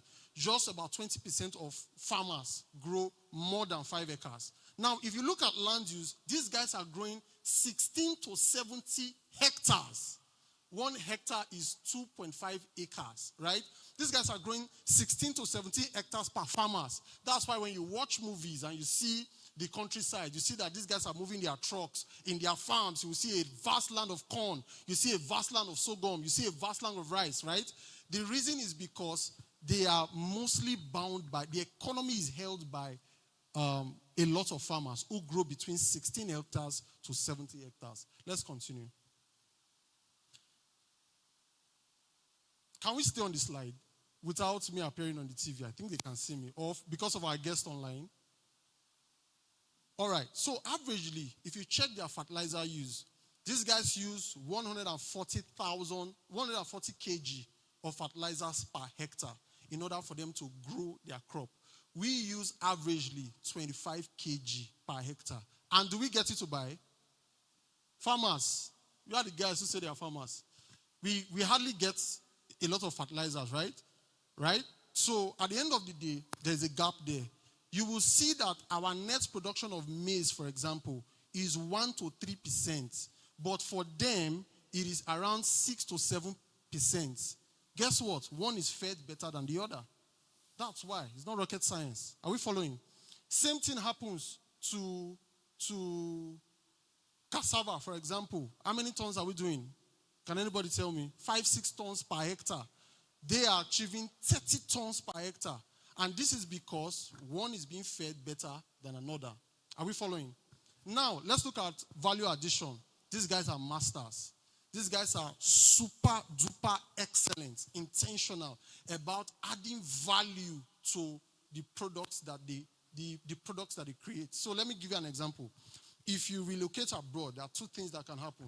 You work in a warehouse, you do COS, or you do other type of menial jobs. But working in a warehouse is one of the most regular things that you can find abroad. True or true?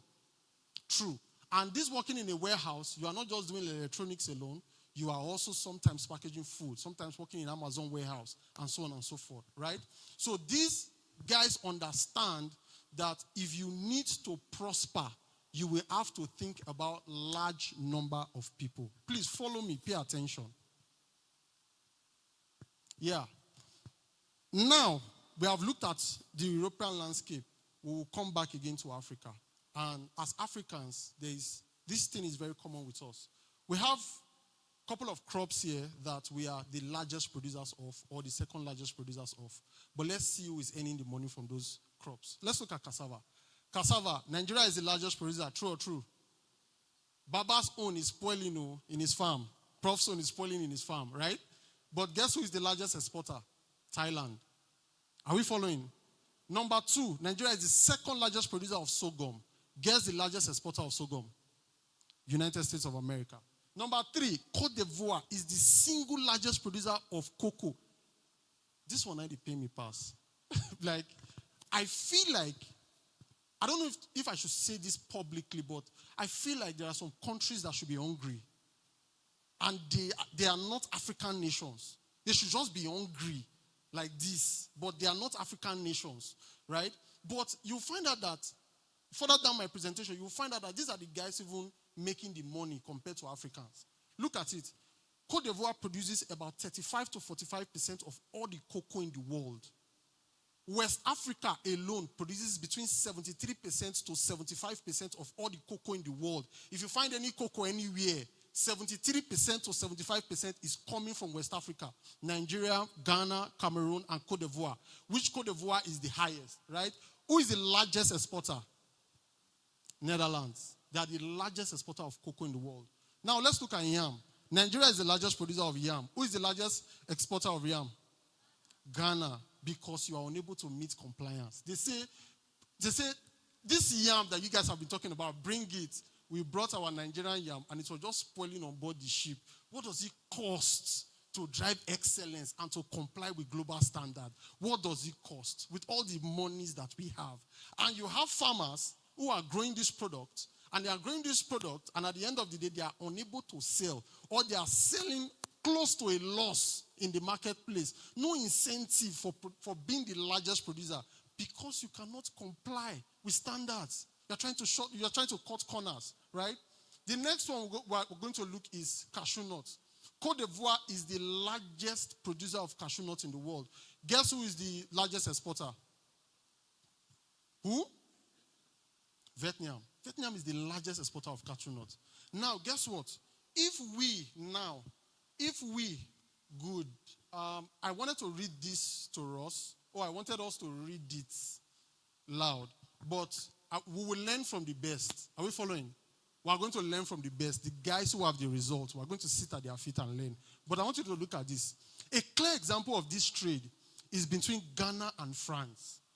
Ghana exports raw cocoa beans to France worth about 107 million US dollars annually.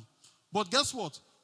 France processes those exact cocoa beans into chocolate and earns approximately 3.9 billion US dollars annually. Right? Guess what? Oh? This means that over 95% to 97% of the final retail value is captured outside of Africa. So why farmers in Ghana, aggregators in Ghana, all of us are busy swelling up our chest and saying that I am an exporter. I buy product and I export. You are just capturing 107 million US dollars. That's all you make. That's all you make. While another country that is looking forward to harnessing your labor or your workforce, because in Africa, we have the youngest age in the world, between 17 and 19. That's the average age in Africa, right? We have some of the youngest age, and everybody's looking forward to jackpotting. And when you jackpot to our nation, we will still use you to join people that are going to process this cocoa that we collected from the back of your house and then sell it back, process it into products that are in usable format and sell it back to you again. Are we following? The theme of this event says transforming agricultural landscape, right? Are we following? Now, this is a call to learn from the best. What did I say? A call to learn from the best. Now, let's see. More so, let me also read this stat for us. Africa produces roughly about 73 to 75% of raw world cocoa, primarily from Cote d'Ivoire, Ghana, Nigeria, and Cameroon, which I've said before. But they capture less than 6% of the profits for profit earnings, ranging about 10 billion US dollars to about 15.4 billion US dollars, right? Now, the EU, European Union as a whole, Netherlands, France, the EU, guess what they do? They import these raw cocoa beans, they process it into different products in usable formats and sell it back to the world. They capture about 70% of the value that is in cocoa. And this 70% is worth between 130 billion US dollars to 200 billion US dollars. Do you know what that means? I come to Nigeria or Cote d'Ivoire or West Africa, I buy the produce for between 10 naira to 15 naira. And I take it back to my home, I process it, I bring it back to you, and you will now pay 130 naira for what I bought 10 naira or 15 naira, or you will pay 200 naira, right? Same formula across the entire Africa. This is not a Nigerian problem. Across the entire Africa, our brains are dead. Literally. Same thing in oil and gas. They take your crude oil, take it abroad, refine it, bring it back to you. You start up your own factory, they fight you, they send a propaganda message. All of you that is supposed to be benefiting from the employment, from the foreign resource, foreign earnings that you are going to capture, you start badmouthing your own. That yes, this person is doing this, is going to monopolize the market. Who is holding you from having your own refinery? Who is holding you for setting up your own? Nobody, literally. Nobody. And the funny thing is that you have mortgaged your future by even putting the crude oil that you are supposed to even supply to your local refinery at stake. And the person is not getting enough from you. Are we getting the point? If we are going to transform the agricultural landscape in Africa, in Nigeria, it begins with you. And you need to know these things in order for you to know where the problem lies. Let's look at some of the challenges. Look at some of these challenges. Sub-Saharan Africa means, please can I get water? Thank you. Sub-Saharan Africa means countries that are under the Sahara Desert. We experience between a 30 to 50% post-harvest loss. Do you know what that means? When Prof said that he has cassava in his farm, right? And they are spoiling and they are ready for market and there's no buyers to buy them. It means that Prof is going to lose between 30% to 50% of everything that is in his farm right now. Totally, completely lost. Do you know what Europeans lost? Maximum of 10%.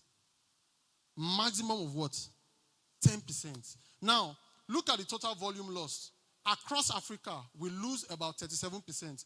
And this 37%, do you know what it accounts to? Oh, we are suffering from malnutrition. Oh, we are suffering from this and that. It accounts to about 120 to 120 kg to 170 kg of feed per individual per year.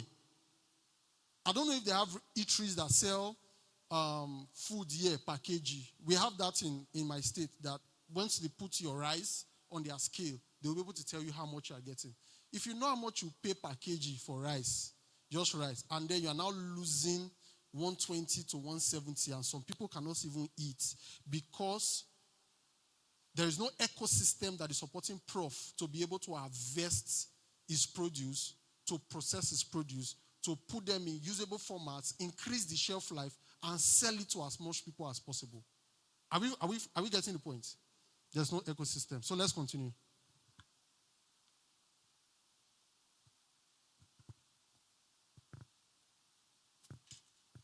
Have you heard this word? Have you heard this word that says that? I'm not done, thank you. I'm not done. Have you heard this word? It says, look for the gap in the gap. Have we heard the word? Look for the gap in the gap. That meaning there's a problem. But look for the problem, the major problem in the problem. Right? Look at where these losses occur. Number one, infrastructure deficits. Infrastructure deficits. That's one. Meaning we cannot control, we don't have enough road network, for example, to these villages that are producing the food for us. We don't have enough security, for example, to keep people in those villages to keep farming for us. Number two is that we experience about 76% of post-harvest losses during handling. Babatunde, right? He spoke about it during handling because when they ask you as a Nigerian to just come and take daily pay or come and receive certain amounts to load a particular watermelon or to load cucumber or to even load yam, you go there, you end up and you break a lot of the yams that was given to you, a lot of the watermelon because you are in a haste and you don't do it excellently. We lost about 76% of that. What about cold storage? About 39% goes to things like cold storage, right? So this is a call for you.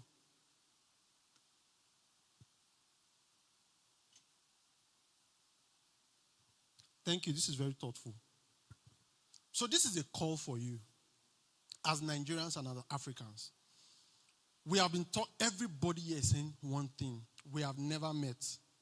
I've only met him, not any of the speakers, right? But everybody here is saying one thing. This is pointing to the fact that the more you take roots downward in the industry, you get to experience the same systemic issues.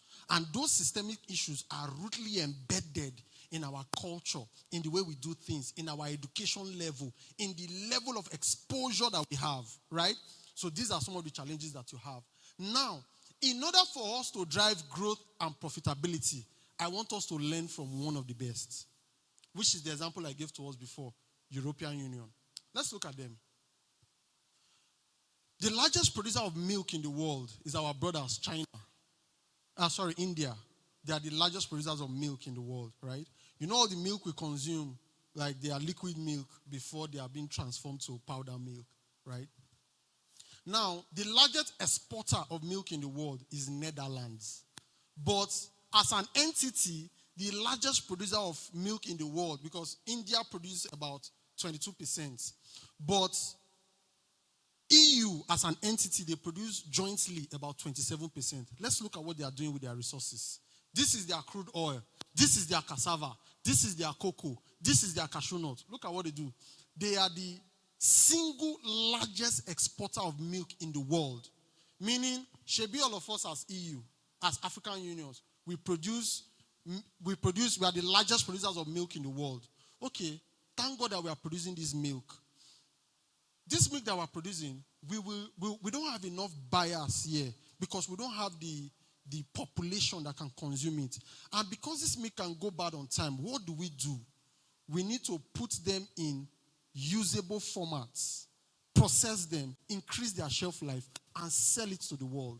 So that was one of the fundamental principles of driving sales. Now look at this. Look at all of these brands here. Do we know them?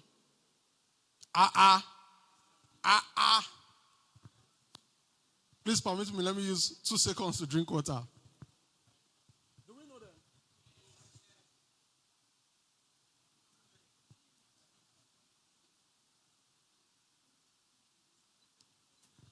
All we simply want to do is to do what? Learn from the what? We want to learn from the best. Let's see how these guys How do they even do it? Guess what? Halal. Halal is from Denmark / Sweden. Please, let me also state this. There are a lot of documentaries, both on YouTube and on Netflix, that you can watch. If I can, like, I've consumed a lot of them before, but there are some that I cannot remember their names. But I can tell you one or two gist about them. Most of the farmers in Europe, they are struggling badly. They are struggling badly. In fact, in a documentary, some of them said, if not for government subsidy, what they are making is not enough to keep them.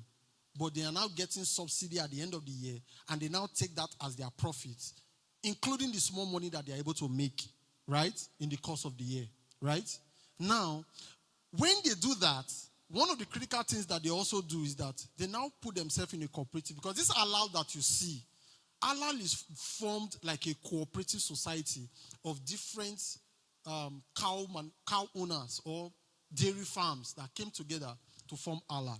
Halal is a big corporation worth billions of dollars. Now watch this. Halal are the producers of Dano milk. They are the producers of Dano milk. So no matter where they go in the world, halal does not allow you produce it. They are like Coca-Cola. We will send you the substrate. We will send you the base milk concentrate.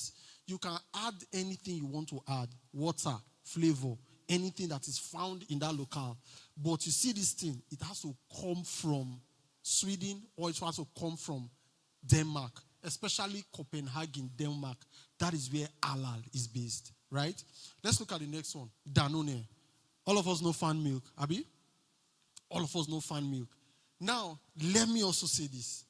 Hope you know that in Europe, this is not how they consume milk. Hope you know.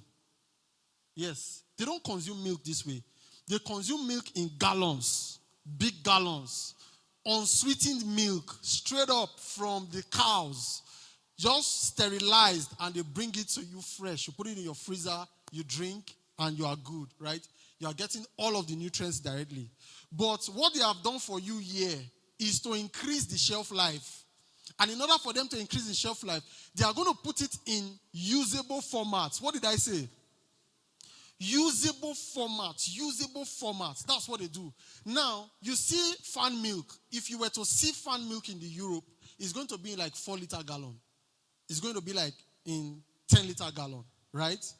Minimum you can get is a 1-liter gallon of fan milk. But they know that you don't have purchasing power.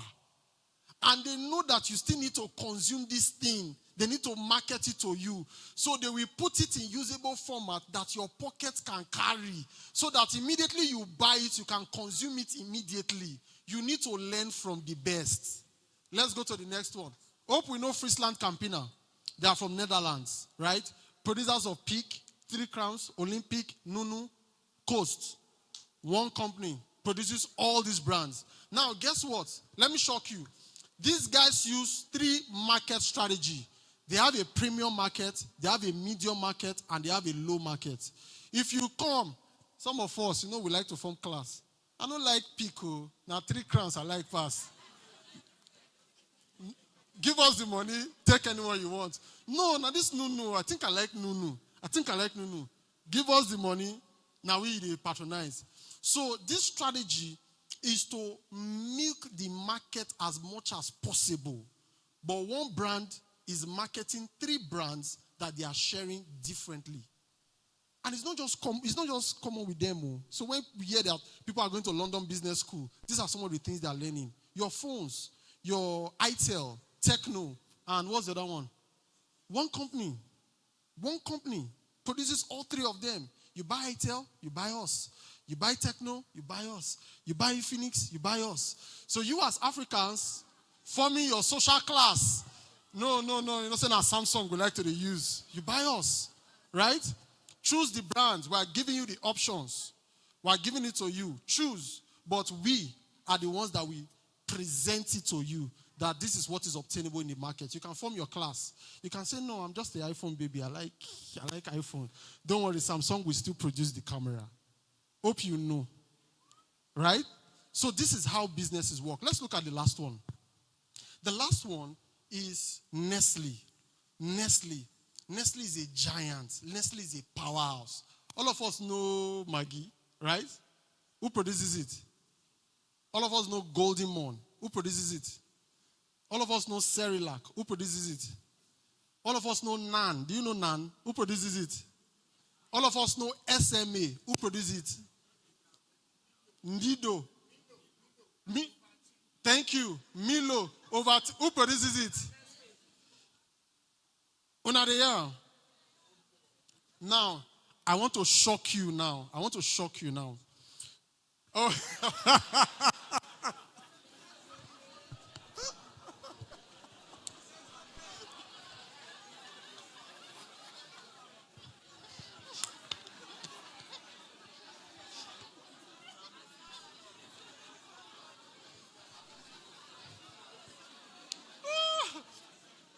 Comrades, don't send me back to my country.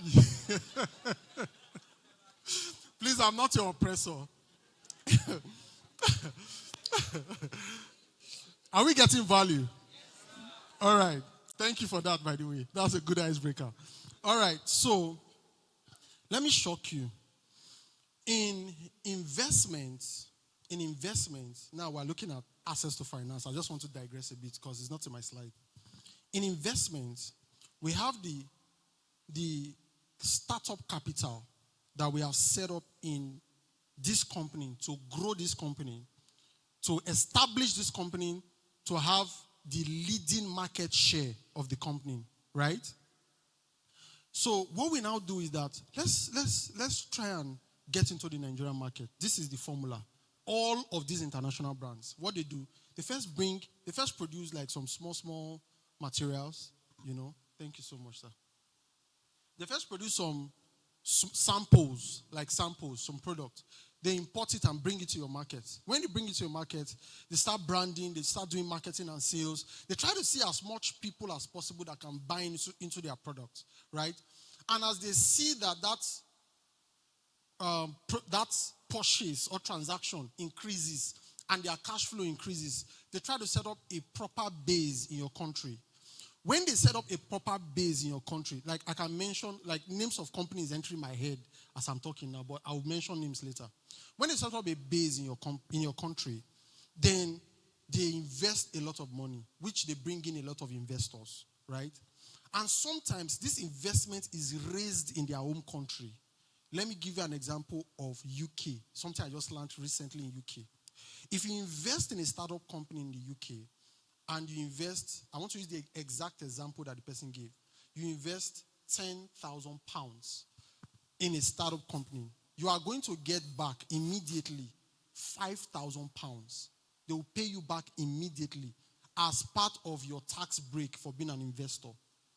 If that company runs down, meaning you lose that 10,000, remember you have gotten 5,000, but your investment in the company is worth 10,000. If the company fails, the government will pay you back 75% of that your initial 10,000. Have you lost any money? Do you understand the ecosystem? Now, these guys mobilize funds in their country. In their country, interest rates, most of these countries, interest rate is between 3% to 7% per annum, not be per month. You know, they do like 10% per month. Our chest is big, right? These guys are doing like 3% to 7% per month.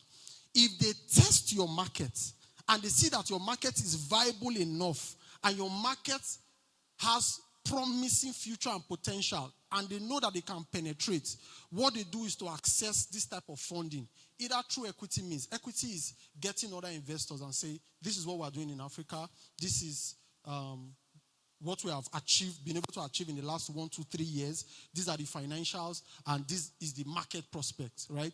These guys are going to invest in your economy. I'm going somewhere.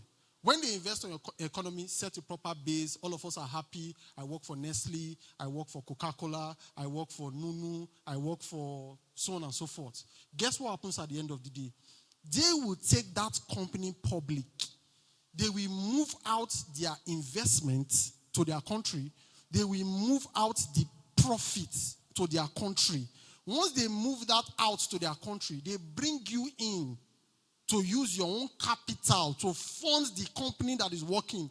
They take the lion's share of all your funds that you are putting in that business and still take it back to their country, or look forward to reinvesting it in your country to gain more grounds? Thank you very much. Is something clicking in somebody's head again? It's like, no, this guy just mentioned MTN. I was expecting that we were going to mention some names of companies that we already know. Same formula. Same goddamn formula. This is the finance. This is business model that is working across board. If they have not gone public, there are giants that are controlling the agricultural chain. And some of us know the giants here. I don't know if I should be mentioning some names. Who control the livestock industry for feed production? Who control it? Are they Nigerians? Who control the pests and pest control, agrochemicals? Who control them? Who controls the agro-vet medicine? Who controls them? Right? So when we grow big enough, we'll take out our capital, we'll take out our profit, we will mobilize all of you to come and be the shareholders, but we are the lion stakeholders. So where you are, when they pay you your shares, because you have put your 200K there, your 1 million, your 10 million, you are getting 2,000 as a dividend. Some people are getting 100 and something thousand. They are on TikTok. You need to buy stocks. You need to buy stocks. You need to buy stocks on TikTok. And when they are gingering you, when you buy this company has this. The man who has collected profit since 2 years ago for setting up that company is still going to collect another 13 point something billion as dividends for that year. And he's still going to do it next year. And he's still going to do it for the other year. All of you will be using your capital to run the organization. One formula. Are we getting? If we must transform the agricultural landscape in Africa, we must understand the business model behind how they penetrate Africa and how we must be able to replicate that business model, one, for ourselves, and number two, how we can put policies to protect our own raw materials, and number three, how we can process our materials by ourselves and ship it back to their own country. If you want to make wealth, make it in your territory. But if you are coming to my territory, I'm the landlord of my home, I should be able to take sound decisions to make sure that I make as much money as possible from the thing that I call my bargaining strength or power. Please, let's continue. Are we getting value? So if we must learn from the best, this is what we're going to do. But let's look at some key lessons that I wrote out here.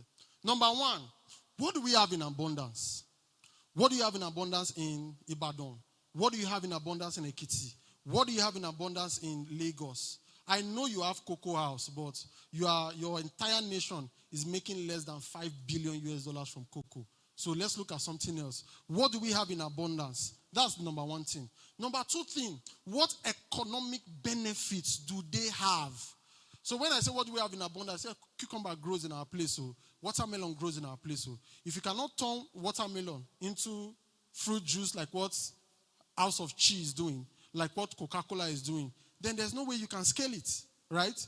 So let me also say this. There are crops that have commercial value. There are crops that have domestic value, including livestock, right? Commercial value is those that are consumed in large quantity across board. Crop like maize, crop like rice, crop like oil palm, right? Soya beans, thank you. Those crops have high commercial value. You see what the U.S. is doing in Nigeria currently? U.S., Nigerians, we import a lot of soya beans. Soya beans is locked in all your fish feeds, all your poultry feeds, right? And some of your baby formulas. But guess what? The market is not held by U.S. But U.S. has been sponsoring an agenda to take over the soybean market in Nigeria for almost 4 or 5 years. Almost 4 or 5 years. They are putting up programs. You go there, you eat good food, you snap, blessed to be at this event. You go to the next event again, blessed to connect at this thing. The agenda is that as they are teaching you, as you are learning about them, you are going to buy them and use them, not produce it. Do you understand the point? Right? So number two, you now look at what economic benefits do they have. Number three, after you have looked at that, look at how do we transform it into usable products? How do we transform this thing? Now we have seen that, okay, we have this thing in abundance. How do we transform this thing into a format that is very usable? I can't consume cassava, right? But I can consume cassava bread. I can consume cassava biscuits. I can consume cassava flour. I can consume any other thing that you create from cassava, even ethanol, right? But the point is that you must start thinking, key lessons. How do I transform what we have in abundance? What you are looking for in Sokoto is in your words. How do you transform it in a way that somebody can pay for it? The next thing you need to look at, which location in the world needs it? Hope you know that even in Nigeria, some parts of the north get fake oil palm. They mix it with color. Are you aware? How do you move the abundance of oil palm that you have to the north? And if these guys cannot afford it, how can you innovatively create it in a way that you can put oil palm in sachets? This is oil palm. You will buy it in sachet just like the way it is in vegetable. Because most of those vegetable oils that you are buying, hope you know, is bleached palm oil. Because most of us cannot afford granite oil. Most of us cannot afford olive oil, right? So it's bleached palm oil. I like to use, what's it called now? Power oil. I like to use Kings, right? Most of these things are just bleached oil palm. Are we getting the point? So you need to begin to think. Now, see, these guys, producers of cowbell milk, what's their name? Promasidor. Those guys are super intelligent. They are from South Africa. Promasidor was the one that looked at the Nigerian economy when they found out that if they need to take the market share at the time, their big can, they have a can that they were using. This can is not moving fast, and the economy is reducing the purchasing power of people. How do we get this thing in the hands of the poor? Because the rich people buy the product already at that time. The rich people already buy the thing, right? They now went on to do refill. Rich people already buys it because that refill, the idea is that it's still the same net weight, but we are reducing the cost on this packaging now and putting it in a cheaper packaging and selling it for just a little lower than the price compared to when you want to buy the tin, so that you can put it back and use the same tin. These same guys, smart guys by the way, they now looked at it that the Nigerian economy cannot pay for the milk that they have in abundance. What do? Let's reduce it into sachets. They are the king of sachets in Nigeria. Anybody you see doing sachet anything came from them. So whether it is peak, whether it is everything, all came from them. How do you, that thing that you have in abundance, they cannot afford it there, that's why I'm not selling it there. Have you tried to sell it in small piecemeal? Things was getting bad. I saw on Twitter the other day, or now X, that they are cutting yam in the market and selling. Like if you want to buy yam, you can't buy the whole yam. So they will now cut it. The women here, can we attest to that? That's true, right? So that's innovation, man. That's innovation. If you cannot buy the full yam, don't worry, I will still sell to you, but you can pay for the half. Are we getting the point? So we must begin to think like this. Where in the world do they have abundance of money to be able to pay us? Yes or no? If they don't have abundance of money, how well do we need it? I heard my mentor say this thing. It says that when the US of A, when different organizations come to Africa to give us borehole or water, hope you know that in their place, they can just open a tap or press a button, water will come out, right? But in your place, because of your level of education, your level of infrastructure, we have to put you through manual labor because there's no light anywhere. So you have to do it like this, exercising the principle of physics to be able to get water to your bowl, right? But we don't need to do that because we already have the infrastructure. So you need to now be considering the fact that in order for me to sell in this very location, one of the critical things that I'm going to do is, my slides please.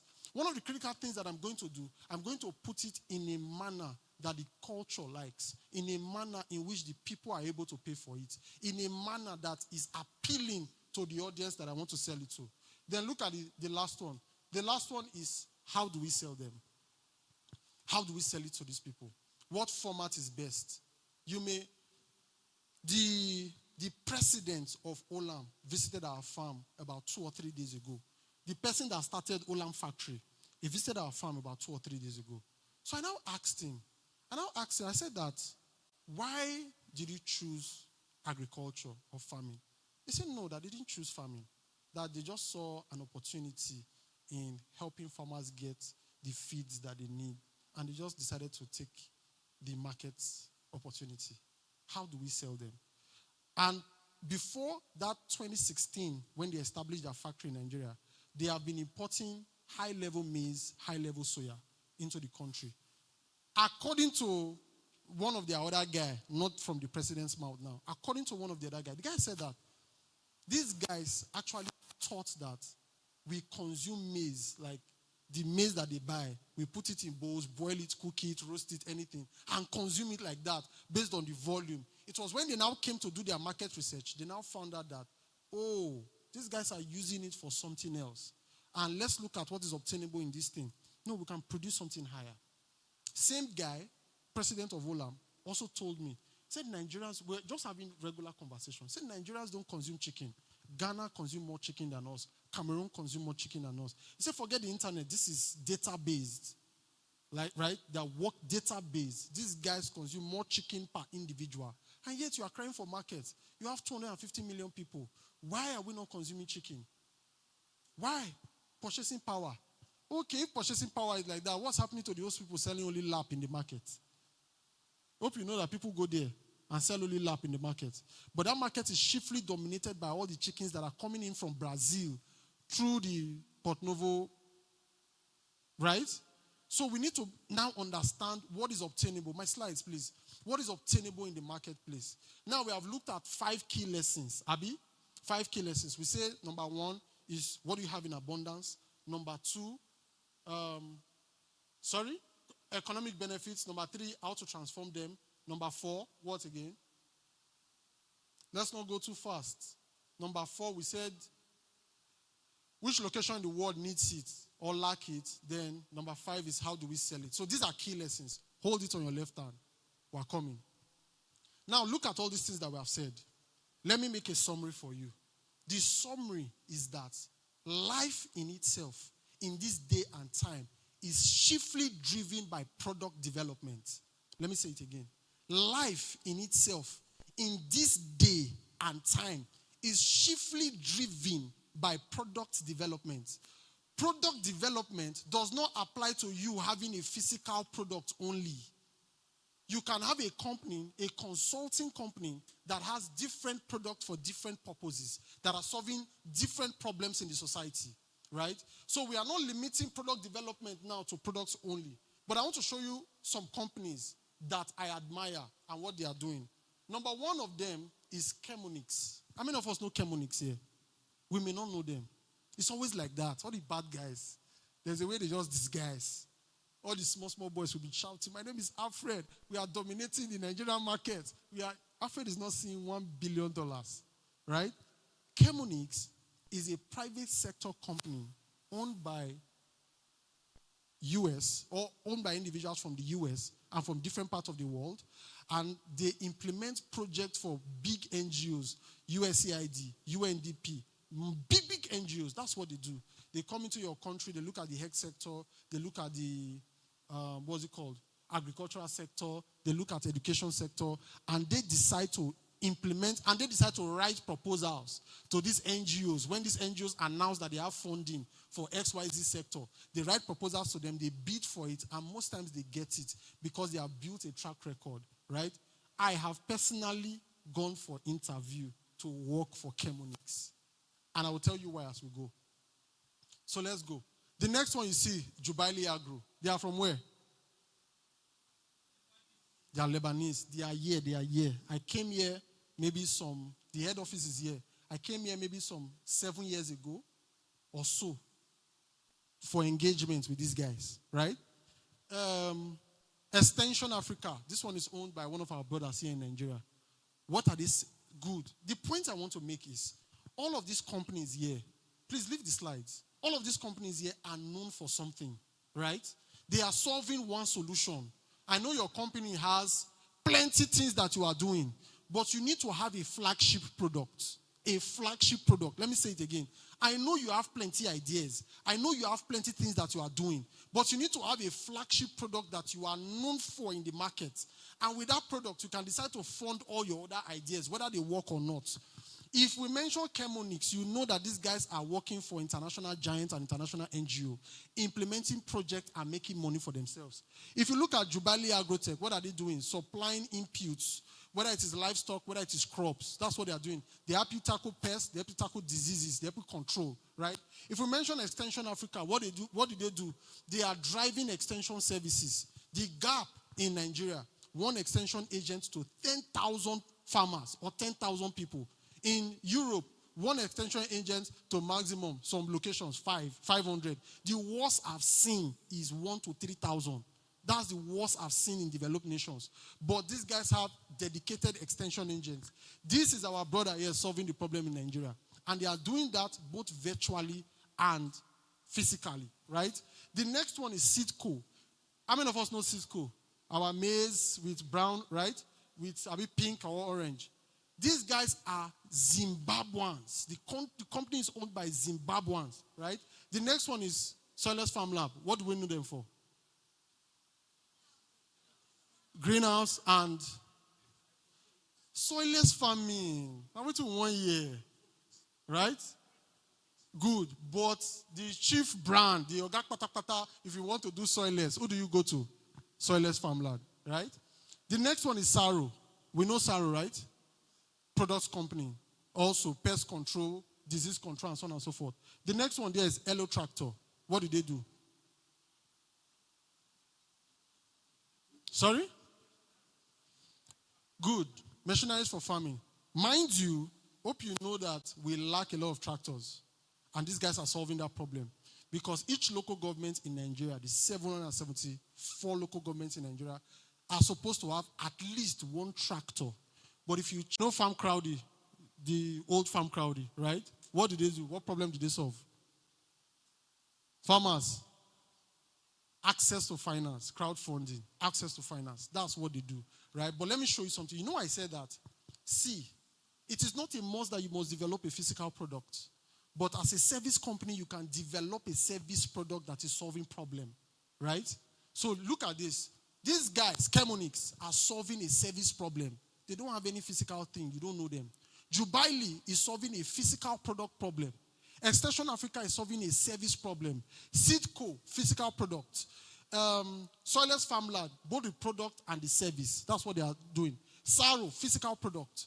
Elo Tractor is a service. Is a service business. Starlon, product business. Olamagri, product business. Farm Crowdy, service business. What I am trying to say here, ladies and gentlemen, is that that's your agricultural dream. Package it into a product.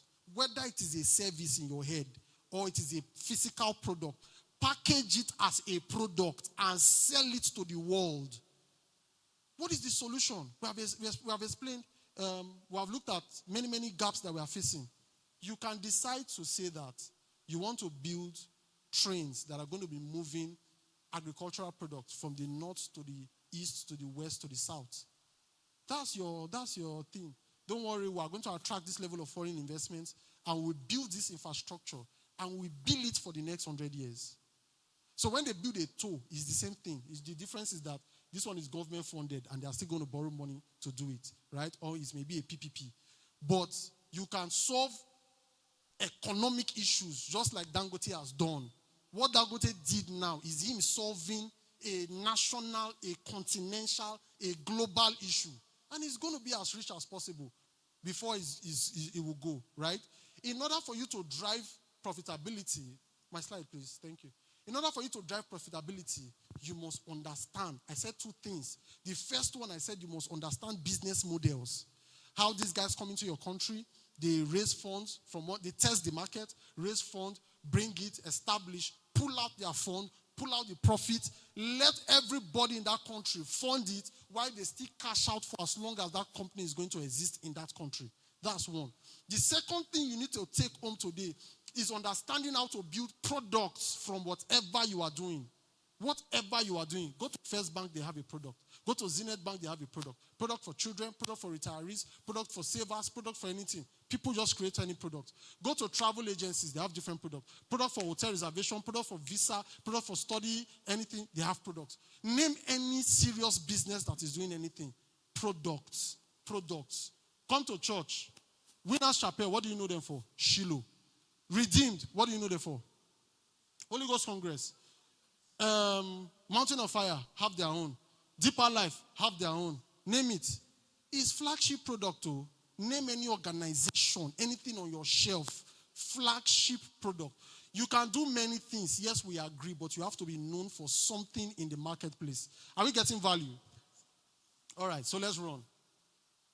Now, let's look at the principles. Let's look at the principles now. All right. So, I put out 5 principles here. I'm going to read it to us. First is problem statement. Find out the problem that a people is facing. Let me state this. I said to myself one day, I was listening to a couple of podcasts. And you know, say, it get where this thing they born for body sometimes. I did bed like this, I just did kabash. I said, God, there has to be more. There has to be more to this thing. There has to be more to this thing. Only me, I just did charge myself. And later, and I found out that this Jubilee model, this hope you know that Saro is owned by a Nigerian. This Jubilee model, this Saro model, I can actually go focusing on one product to, let's say, poultry value chain. I want to bring in vaccines. I want to bring in pharmaceutical drugs. I want to bring in those things that are produced in my name that I'm going to sell in Nigeria. All I need to drive is compliance, quality control, meet standards, and bring it, even if it's the first small shipment. The 2 countries in the world that are the home base of those active ingredients, India and China. Where's the best location to go based on industrialization? India.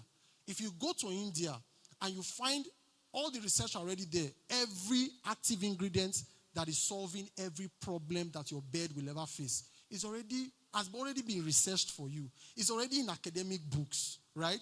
Even the quantity that you need per time is already in academic books. All I need to do, meet the companies that I can source these pharmaceutical active ingredients from, tell them to package it in my name, and move the first shipment to Nigeria and start engaging from the top in order for me to be in the 36 states and the FCT. Because that's the only way I can scale and be in every single state. Because I can't be in Delta. You guys don't know me. You don't know my product. You don't know my brand. I don't have a flagship product that has national value. So it's not enough to be crying that by now, this government is supposed to, even me, I said that by now, our governor is supposed to recognize me based on, you may not understand why I tell you some things. Like I've hosted events like this. We don't have transport to go home. People come and they are blessed. They're like, guy, you are a brain. Guy, you are this, you are that. You know, my wife is doing admin work. Shout out to my wife. Some of my colleagues from school that I took, they are all doing admin. And then we are standing on the road and Baba does not have transport to go home. Right? So when I celebrate, you just understand that these are some of the pains that we have gone through in the industry. But at the end of it all, please give me my slide, sorry. At the end of it all, you must be able to identify a problem. What did I say? A problem in Ibadan, a problem in Ekiti, a problem in Osun, a problem anywhere. The problem can be tied to 2 things. People and about me. If I say I work in Chevron, oil money, right? How many of us can say that for an agri company that is not properly structured? Oil money. Marketing, in my own definition, is intentionally communicating value in a way that evokes 4 responses. Number 1, for people to patronize you. Number 2, for people to work with you or work for you. Number 3, for people to partner or collaborate with you. Number 4, for people to invest in you. I said that to say that, or let me repeat it again. Marketing is you intentionally communicating value to evoke 4 responses. 1, for people to partner with you. 2, for people to patronize you. 3, for people to invest in you. And 4, for people to collaborate with you. One of the reasons why I say that is sometimes we may see that you as an individual, you as a core member, you as a farmer, yes, you are making some progress, but you cannot raise money from the people around you because you have demarketed yourself to show that you are not financially diligent. You have demarketed yourself to show that you are not putting your best in this work. So even your close friends are not willing to put money in that business. Mind you, your counterparts in Europe and in China, sometimes when they want to raise money, the first point of call is family and friends. Are we following? So at this point, this point number 2, now we are bringing it home. You must be able to position yourself so well so that you understand how to locate resources, talent, and capital needed to do that. Your market testing is very important. When the founder of MoneyPoint was saying that he promised them that he was going to make them a billionaire, those who were willing to work and they cannot pay them for the value of their talent at the time. But come in, we are going to give you shares after you stay for a vesting period, right? We're going to give you shares. And by God's grace, you will be well sorted out. This is what it means to build that level of trust. How are you going to call Mr. Alfred to be a part of your project? And because of what I know now, I'm not looking at your project like this. I'm not like, Baba Sade, I did dream. Like, this thing does not have enough capacity, enough elastic limit for me to even come in. There's no room for me to come in. So this thing, I don't think that I want to be a part of it right now. Do you understand? So you must market yourself very well. As you live here, this morning, I was walking, I was pacing, I was just playing worship song. I was pacing in front of the bed. And there's something I heard from this guy. His name is Ugochukwu Mekwo. I don't know if I'm pronouncing it well. He said, I wake up every morning feeling like $1 billion man. And I said to myself that this is $1 billion man walking. And you see that value I'm attributing to myself is for me to be able to drive value for myself and for others to see that if I bring a business opportunity, they are keying in immediately. And I have that reputation in Delta. Some people, if they just see my name, like this guy is involved, they are coming. And they are going to say that it's because I saw you. That's why I came. So don't see yourself that, oh, you don't have anything, nobody is seeing you, you don't have uncles. All of us don't have. I can't tell you that I started the business with anything. We started the business. This guy may just say that, oh, I'm going to this seminar. We will jump there. Another person will say that I'm going to sell so and so. We will go there, look at how they are selling. Another person, and one day, idea just locked from junketing around our area of passion. I was just like, why don't I do this? And when I was following through, some people was like, those companies not going to answer you. This, that. I understand the power of branding. If your company is as small as this location, right? If you put on your letter-headed paper, write a letter to Trump, and they come to your website and they see value there, write a letter to Trump. The only way to research you, number one, the first point of call for your research is online. And you have battered and buttered your online. Baba, they are going to respond to you. Don't look at yourself down. They are going to respond to you sharply, right? So you must begin to understand that you need this. Number 2, product development. After you have mobilized resources, you guys have now looked at it that this is the market that we have, and so on and so forth. You guys cannot put head together to develop a product that works. Number 3 or number 4 is product branding. Brand and promote your product very well in an accessible and acceptable manner. Let me say it. Hope you know that, what's it called now? Spaghetti is not home to us. Do you love it?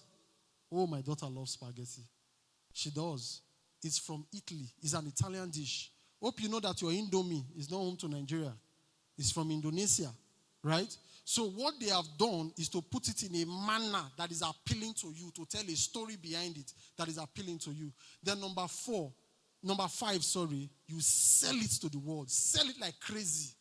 Sell it like crazy. Carry it on your head. As long as this thing has been tested and we know that it works, carry it on your head and sell it like crazy. Let me run. I think I want to do 2 things because of my time. So look at this, how to build resilience and sustainability. Look at what I wrote here. I said how to build strong companies. The heading is not showing. In the heading, what I put there is how to build strong companies. Because we don't understand that building resilience, hope you know the meaning of resilience. You bouncing back from a downtime. You adapting to changing situation. You pivoting. We know you as a consultant that was doing this, but the economy looks like it has K-leg now. How do we pivot to something that works? That's resilience, right? Sustainability is your ability to stay for a long time and remain profitable while staying for a long time, right? So most of us, we started the business with nothing. We made some money. We lost the entire money in the market and went back home and cried to God, to man, to everybody that can hear, and came back to the market again. Made some more money. This time we are wiser. What do? We take some money that we have made from the business, put it outside, and use some to run. We keep throwing outside. To a point where if we have a downtime, you are not even aware that we have a downtime because we are taking from reserve to sort out that issue until we bounce back again, and you are not aware because everything is going on smoothly, right? In order for you to build 4 companies, there are a lot of things, but there are 5 things or 4 that I wrote here that are critical. Number 1 is vision. So I wrote 4 things: vision, operational processes, systems and procedure, compliance, innovation and technology. Number 1 is having a clear vision. Some of you, your vision is too small.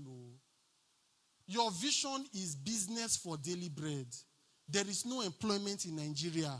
Let me start selling shoe and bag so that I can eat. Would they hustle for this country? You won't just sit down like that. I'm selling shoe and bag. That's not a vision. That's self-employment. Hello? You just created a job for yourself. You need to have a vision that is big. A vision is the purpose of the business.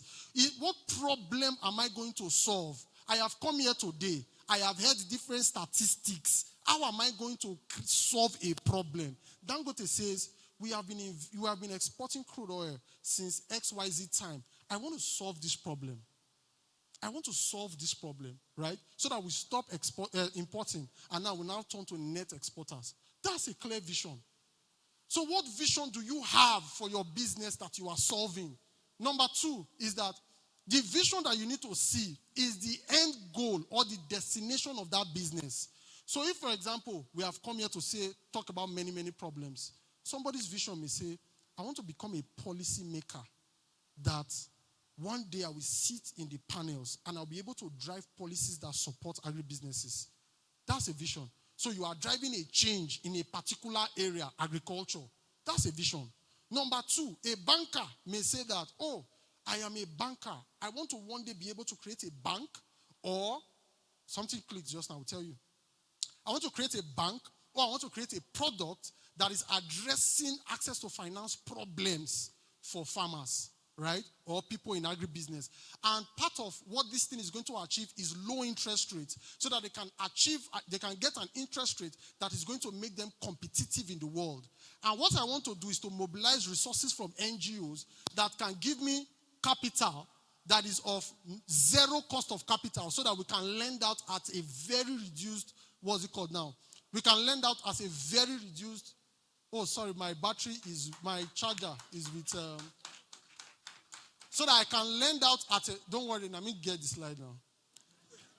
So that I can lend out at a very reduced rate and create a change and support businesses to be able to achieve as much as possible in that area, right? That's a vision. Your own vision can be that, we have this in Oyo State. I want to do this. Let me even tell you one thing, the thing that I said clicked. My friends and I were discussing, and we said that anybody who is smart enough to replace government agencies that are failing, that masses depend on, is going to make serious money. Nitel was fucking up, right? What took it? MTN, Globalcom, Airtel, serious money.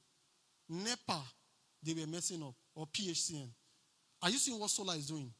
Mad revenue. Have you seen the revenue for solar? Mad revenue. Like, just check on AI after you leave here. Solar is driving mad revenue across Africa. That's an agency that is failing. How far your Bank of Agric? Is it winning or failing? So you can begin to look at government agencies and see what can you do. We know, because before the government puts those things, gazetted them, passed them into law, they know that these things are needed for growth and expansion, for stability of this nation. If you can create a private alternative for those things, you are in serious money. Are we getting the point? So the curse in the land has become the blessing in the land. Let me not take your time. The next thing is operational processes, systems, and structure, right? What this means is that some of us don't understand what it means to have standard operating procedures in our business. Another quick story. I had an encounter with a policewoman. She's a policewoman. And in my own opinion, she wanted to oppress me. Why I said that is because I supplied her beds, I supplied her feed to feed her poultry beds. And I supplied her and her neighbor in the police barrack. So when she was doing her thing, her neighbor's own was growing well. Her own was not growing well. And I spoke to her neighbor. Her neighbor now said that woman is using shafts to feed her beds. That's why they are not coming out. But her own is doing well. Same hatchery, same feed as starter. And then this one now continued buying feed elsewhere. This other one was not, which is the other policewoman. She now called me that I must refund her for all the things and all the blah, blah, blah, the beds. I must refund her all her money. So me, I now looked at it that, I have one police matter. If this one called join now, you go call you worse in the thing. Let it not look like this guy is always doing this type of thing. And I called one of our staff. And I told him that, bro, go and return this money to this woman. So he went there. Maybe it's about 60-something thousand. She said, no, she's not collecting anything less than 150,000. If we don't bring 150,000, she's going to let her lose, blah, blah, blah, blah, blah. This thing was bothering me. I went for a training in Port Harcourt, and my best man in my wedding is my classmate. The guy called me, and I was just telling him that, bro, like we used to pray together, like, bro, this thing, see. The guy just gingered me that, bro, you are a company. Which one be say she's dealing with issue? You are a company. Write her a letter. Tell her that let her bring the beds for private examination. Let her come with one of our veterinary doctors. And you will come with your own indigenous veterinary doctor. Let her come with her own vet. Let us fact check the problem and know whether it is for us or from her. If it is from us, we are going to replace it. If it is from her, she's going to bear a burden. Guess what? I just gingered. I called lawyer. The guy tear me one kind bill. We just wrote it on our letterheaded paper. And I sent them to hand her a physical copy and for her to sign that she has received the physical copy and come back with a copy. This woman's husband called me. That bro, no verse. We said we're going to, true life story. The husband called me that, bro, no vex. We don't want to do Wala again. Because I told her we are going to go to their office. Right? No verse. We don't want to do Wala again. No verse. Say women, as they do. Blah, blah. The guy apologized to me. And that's the end of that problem till today. Listen to me, guys. In the marketplace in Nigeria, in the world, you will be eating for lunch. They will steal your ideas. They will steal your stuff. Anything, you will be assassinated in the marketplace. You need to build as much systems and structure, enough processes that gives you that balance. If anybody knows that they want to go down the line with you, they know that you are ready. If you go follow Lamb, do problem. I hear some people when they buy, bad beds from Ashri. Ashri just push out a set of bad beds. Everybody's complaining. We will sue them. We will do this, we will do that. See, by the time you judge that case for like 5 years, I want to know whether you will still go to court. You have spent now maybe 500 and something. I want to know whether you will continue to recover 300,000. Are we getting the point? So you need to build solid systems, policies, and structures in your company. Then the next one, this one is compliance. This one, we fail a lot in this one. Compliance. When Lebanese come to your country, when Israelis come to your country, when Americans come to your country, they are not coming to cut corners. They are coming to register and to pay tax. They are coming to make sure that they meet all regulatory standards in Nigeria. They are coming to make sure that every industry standards that Nigeria has, they are going to tick all those boxes. And if there are other compliances that they need to meet, they are going to tick those boxes. As long as Nigeria can register their flagship product and enable them sell across Nigeria. Guys, your agribusiness, you need to comply. No talk say tax is too much. They want to tax all of us. It's the rich man's game. Moreover, they are not paying any better tax. Understand it. Embrace it. Embrace tax compliance like your friend, like your sister. It is the rich man's game. If you are not willing to pay tax, you cannot be rich. Except you want to do the Nigerian tax. You cannot be rich. Dangote is paying serious tax. Boa is paying. I saw something about the owner of Boa Foods, his son, who just collected about 13.2 billion in dividends, right? Did you see his tax that was deducted? Thank you very much. They understand this thing. It's a rich man's game. Taxes. See, your consign should be how much money am I making, not how much tax am I going to pay. That's your consign. How much money am I going to make? Give tithe for church and I no give. Pay taxes. No, we'll arrest you. Are we getting the point? Comply financially, comply in your tax. That's all. Then look at this. This is the last part. Now, this last part is innovation and technology. Listen up, guys. Let me use my farm as an example. In our farm in Warri, I'm not the owner of the farm. How many of us know that? I'm not the owner of the farm, right? In our farm in Warri, we have, it's a recirculatory farm. We have like 7 ponds. We have 28 ponds in the indoor production unit. We have 7 ponds like this, 7 ponds lined up again, 7 ponds lined up again, and a fourth line with 7 ponds. Each of those ponds carry about 20,000 fish. Meaning 20,000 times 7, how much is that? 140,000 fish, right? But because we are using technology to drive it, it is only one person that is needed to manage the entire 140,000 fish. I know you have 10,000 fish in your farm and you want to die with work. But technology and innovation has taken away things that will make us change water regularly, has automated it. Things that will make us go out of power.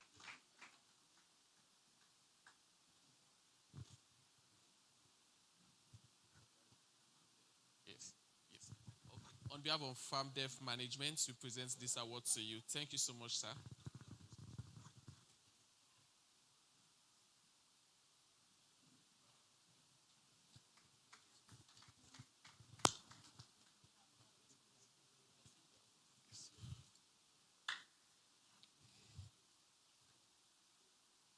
Okay, we are going to continue with the award presentation, but let's take questions for the speakers, for Mr. Alfred and Mr. Baba today, because I even received some messages that we should allow questions. So if you have questions, you can come forward or you can write it, and we take that. After the question and answer session, then we'll present the awards to the speakers. Thank you.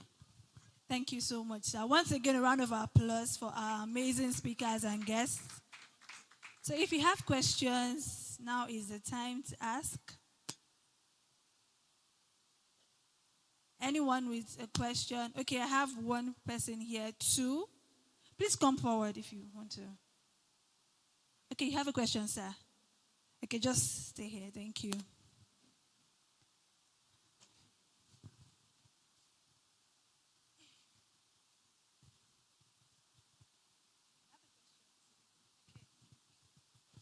So just go straight to your question. We've already appreciated our speakers. Just ask your question and they will answer. Please come forward a little. Good afternoon. I'm Akinjide Akinola, and I'm asking my question is going to both speakers. And the first question I want to ask is about, I have a particular business idea, and now it is better for me to connect with big farmers in the industry to kind of get it at a cheaper price, because I'm trying to test the market of about 40,000 populace. So I carried out a survey among the populace. I currently have about 80 response. So, and there's a problem that I have kind of highlighted. And to kind of solve that problem, I have to get the product from large-scale suppliers. But now I do not have contact to large-scale suppliers. When I spoke to one of my friends, I've been trying to reach out to people that I know in the industry, and it was like, oh, the people he knows in the industry do not supply unless you are getting more than 500 pieces or 500 beds to say. So what's the strategy? What strategy do you make use of in that kind of situation to get connect to those set of people? So that's the first question. And the second question is not a question, but it's an appeal to you, sir.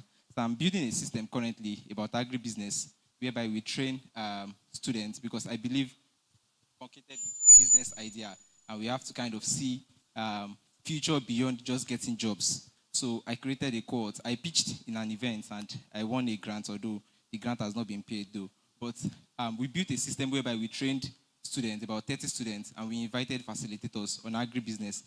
Kind of appealing if I can have a connect with you, whereby you can be a facilitator to train the students, and so that we can, because you have a lot Are of... you actually pitching again right now?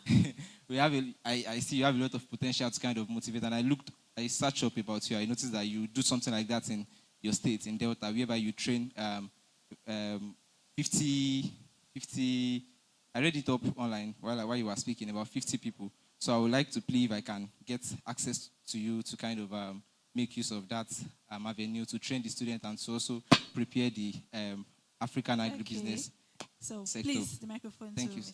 Thank you for your question, and thank you for your pitch. I think the first question is how you can get connected. How do I network to get the big producers? I mean, people that produce at a very large scale, because when they produce at large scale, they sell at lesser prices. But they can't sell 250 to me. They can't sell 100 to me because I cannot purchase the 500, which is the lowest, which is the MOQ that they have. So, what's the best idea? What strategy?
As regards organizations that help people want to export, sir. Their quality, I assume that's the question, right?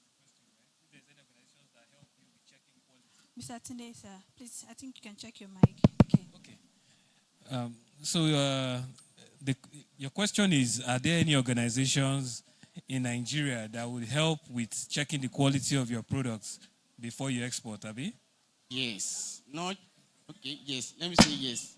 Then, like, you can easily access to know the requirements. Maybe Please, you are just going into exportation. I'm into aquaculture and poultry production.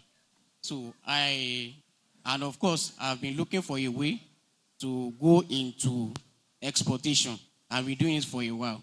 So, but most important, most often, what I see online, just this talking about exportation, you can export your product, this, and that. So I want to know, is there any agency in Nigeria that is actually in charge of that you can easily access, possibly online or physically, to know the requirement, the standard, and the likes? Okay, so I know we have the quarantine, I don't know what they are called now, but there's something about quarantine. Yes, yes, NEQS.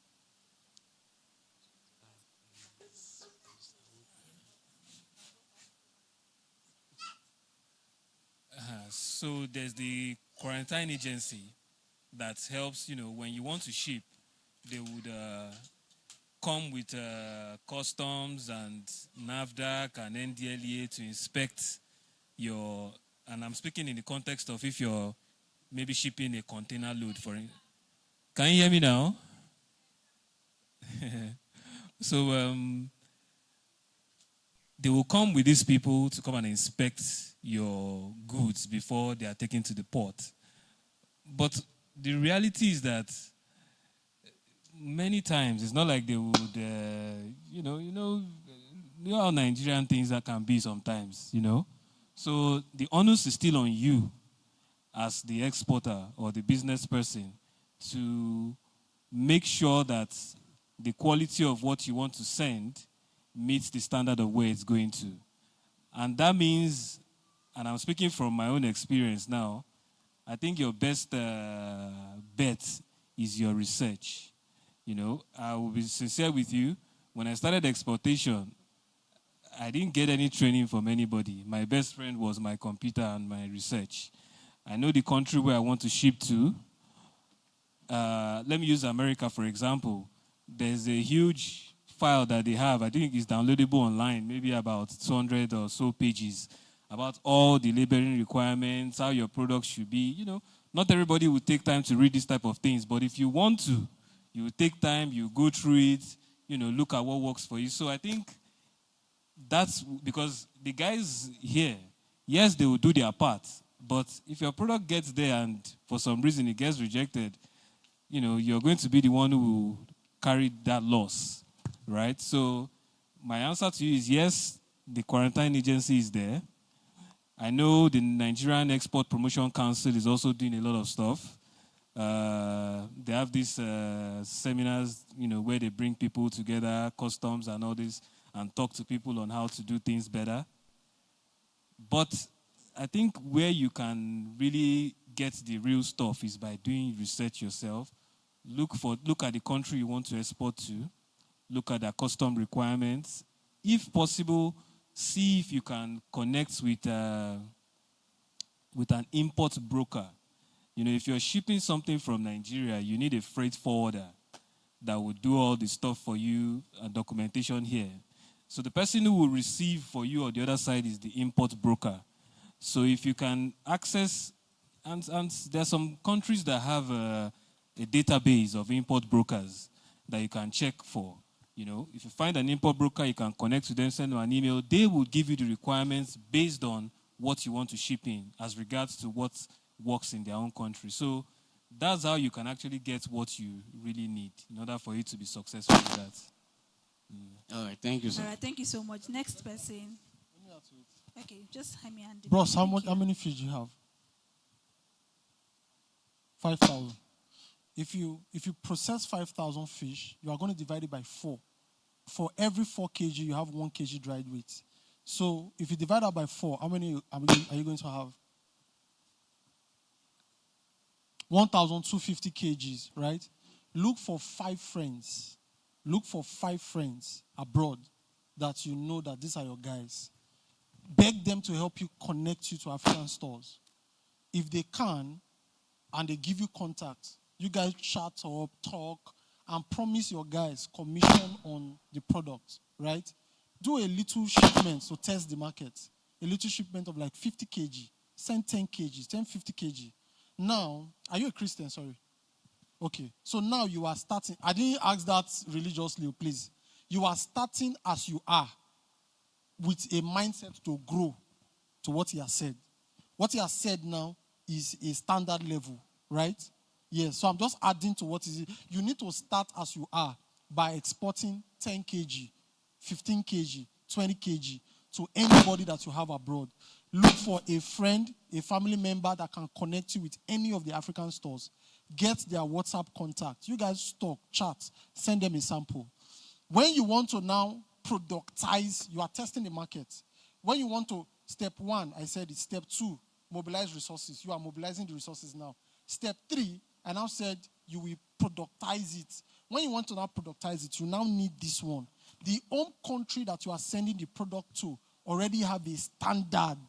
Because all those your 10 kg, 15 kg, 20 kg, they can pass through their own borders, right?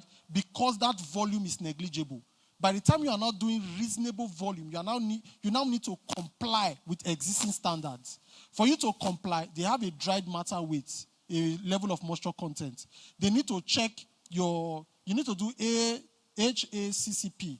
You need to do your halal certification just to be sure that you didn't use things like formalin. You didn't use any bad chemical to grow your fish, right? So if you're able to comply with all of those tests, then you can now do well at a very big level. But at this level that you are, you can still sell your fish if you're looking at the export market, but you can do that informally. Thank you. Thank you so much, sir. Please, a round of applause. Now, before we move to the next person, please, you have to bear with me. Okay, not really keep it simple. I might have to cut this short. So if you can meet up, please, sirs, can they meet up with you after the event to ask their question because of our time? Would that be allowed, sir? Daddy, please, sir. Because of our time. Okay. Let's do it like this. In 30 seconds, you ask your question, and then our speakers answer as fast as they can. Can we work with that? So 30 seconds, please ask your question. Okay, then I have to be very, very, very brief. Please, the question is directed to both speakers because we want to get your opinion. Your 30 seconds is counting. Please, for somebody that has already started, and we know that access to finance is a major problem. So for somebody that has already started, drawing from your experience, how would you advise that person to get finance and manage their finance? Thank you very much. Thank you, sir. So how would you advise someone who is just starting or who are just started, how they can get finance?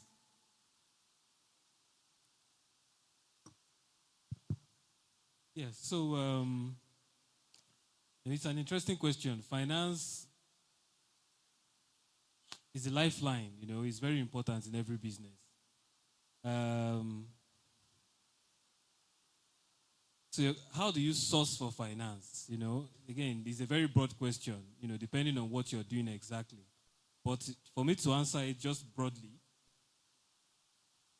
I believe it still goes down to what value your product is giving. For instance, if you're already making some sales, there's already some demand for your product in the market that is visible. You already have your numbers, at least something you can show. So this is what capital is looking for. So there's capital everywhere, contrary to the fact that people think, money is not everywhere. But capital is looking for where there's value so that it can go there to add to that value. But if you don't have that value yet, which in this case now, like you said, for me, if you have demand for your product, if you're already selling, then if you can showcase that, you can easily show it to whoever is going to provide capital. And I don't think capital will run from where there is value. That's just a simple way to answer that. Thank you so much, sir. Okay, let's move on to the next question quickly. Sir, my question. One, the slide of your presentation, can we have access to it? Secondly, the issue of GMO and African and agricultural development in Africa, what is our hope?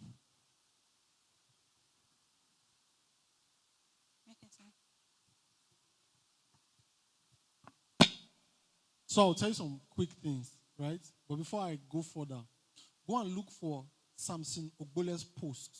He made a series of posts about GMOs, right? Samson Ogbole. Ogbole, yes, he made a lot of things about GMO. So, but let me just say a couple of things, or one or two things. You know we have seedless fruits now, right? The idea is that if we engage in producing a lot of seedless fruit, you will still need to buy seeds to produce seedless fruit. If we exterminate all of our seed fruits, it means that you have to depend on a system to get that seedless fruit. And then it also means that that system controls the price at which you are going to get it. And that system cannot causes inflation, and then even after you produce, you may still need to increase your own price to be able to meet up, right? So GMO in itself is not entirely bad. GMO in itself is not entirely good. What's the dichotomy now? For you to say GMO is bad or good is the ethics in which it is used. GMO is like money. Money is not bad. Money is not good. Money is amoral, right? That's how GMO is. Yes, it's a science. Yes, it's a technology. Yes, it can do a lot of things. But the person whose hands that GMO falls on and the purpose that person is trying to achieve is what now states whether it is bad or good. But go and watch Samson Ogbole. You will get a lot of value.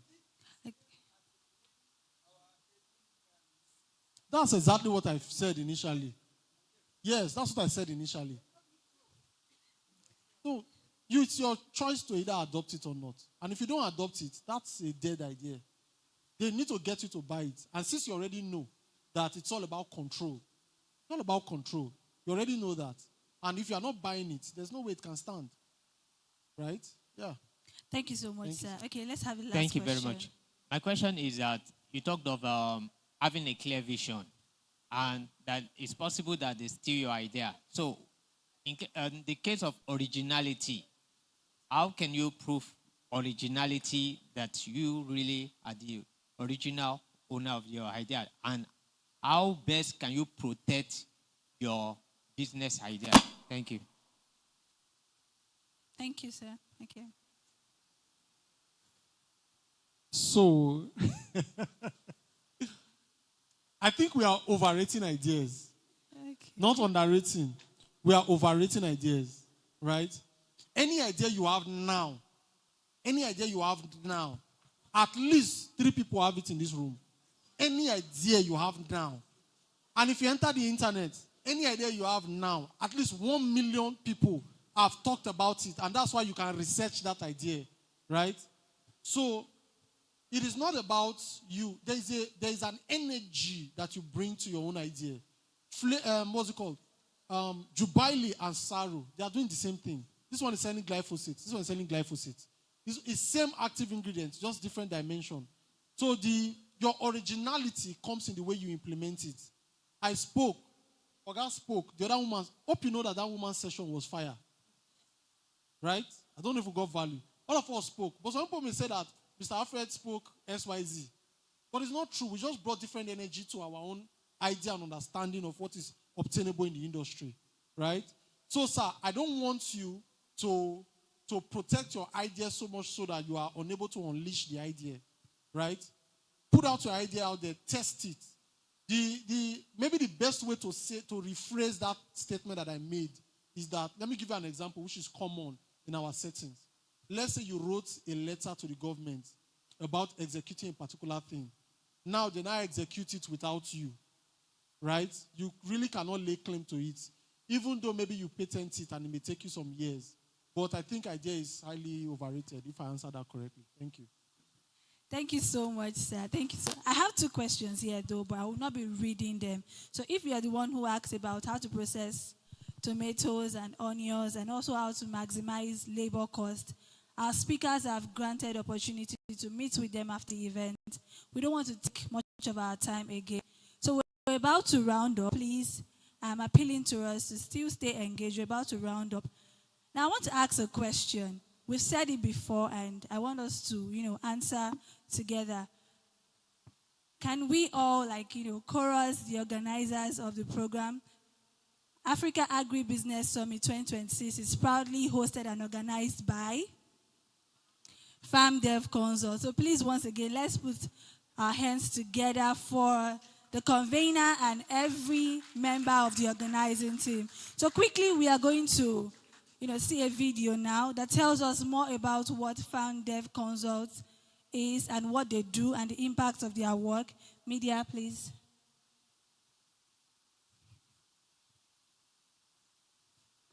Transformation begins with a simple decision. A decision to believe that agriculture can be more than subsistence, more than survival. So while media it is can become the trying to engine bring of that up, prosperity, the students foundation in the of food house security, who and a pitched their pathway to businesses, sustainable please do not economic go. growth. The At winners FARMDEV for the grant Consult, will be that announced belief soon, has and been you the don't want to driving leave force here behind yet. every decision we have made.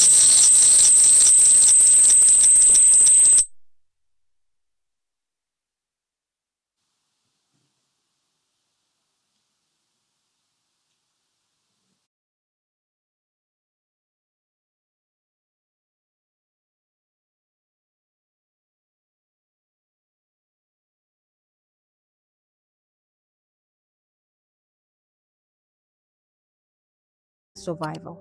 It can become the engine of prosperity, the foundation of food security, and a pathway to sustainable economic growth. At FARMDEV Consult, that belief has been the driving force behind every decision we have made and every milestone we have achieved.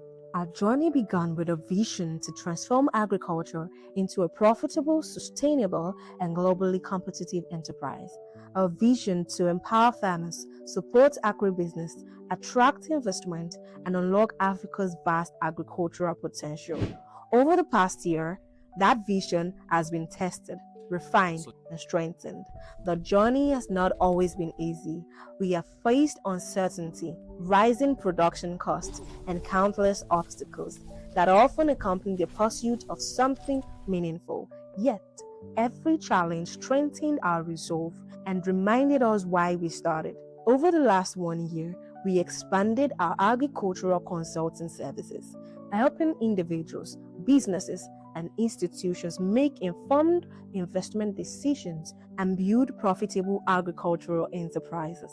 We took bold steps in developing the FARMDEV Cashew Estate, laying the foundation for a long-term investment that combines sustainable production with wealth creation. We established improved cashew nurseries, cultivated maize intercrop, and launched a pilot CCM project as part of our commitment to identifying profitable and climate-smart opportunities for farmers and investors.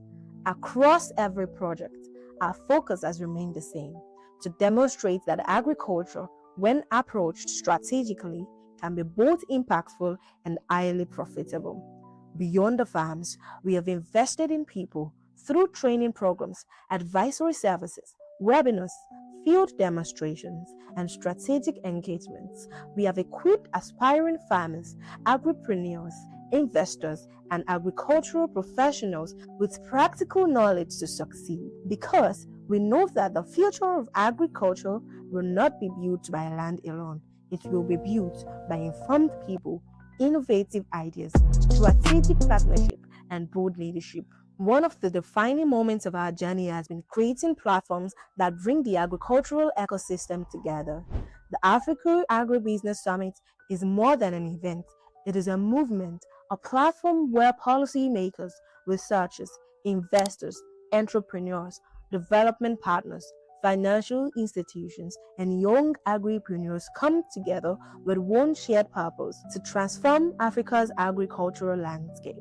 Together, we are shaping conversations, building collaborations, and creating opportunities that will influence the future of agriculture across our continent. But even as we celebrate how far we've come, we remain focused on what lies ahead. Our vision extends far beyond today's achievements.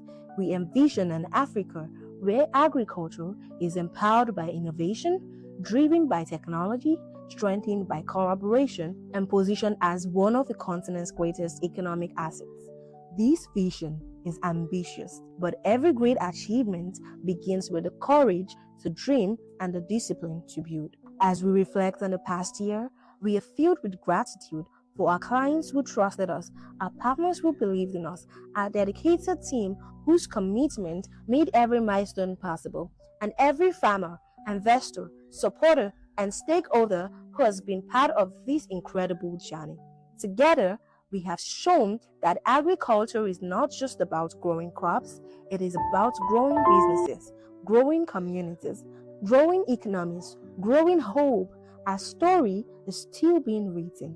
The fields are still expanding. The opportunities are still multiplying. The impact is only just the beginning.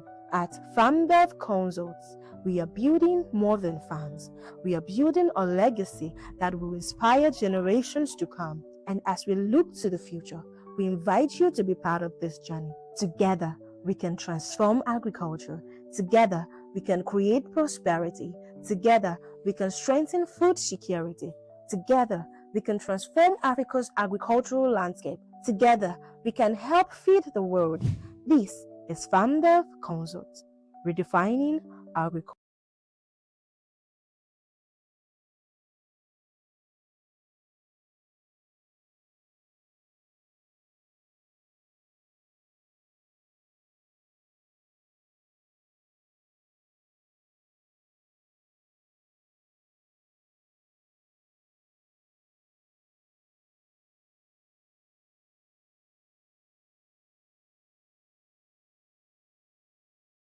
Award presentation for our speakers. We'll be having the award presentation for our speakers. And I would like to invite Mr. Toby on stage again. Thank you, sir. Thank you so much. Once again, we'd like to appreciate our speakers. We'd like to appreciate Mr. Babatunde. He traveled. I know this journey was not convenient for him, but he had to be here, and he gave us his word. And you can testify that his session was really, really massive. Thank you so much, sir, for everything you do. Thank you for believing in us. Thank you for your leadership also. Thank you, sir. Now I'm going to be presenting a leadership award to Mr. Babatunde Olani in recognition of your outstanding leadership, selfless service, and lasting impact in raising leaders, transforming lives, and fostering excellence in the agricultural sector on today, 18th July 2026. Thank you so much, sir. Mr. Marvelous, please. Can you?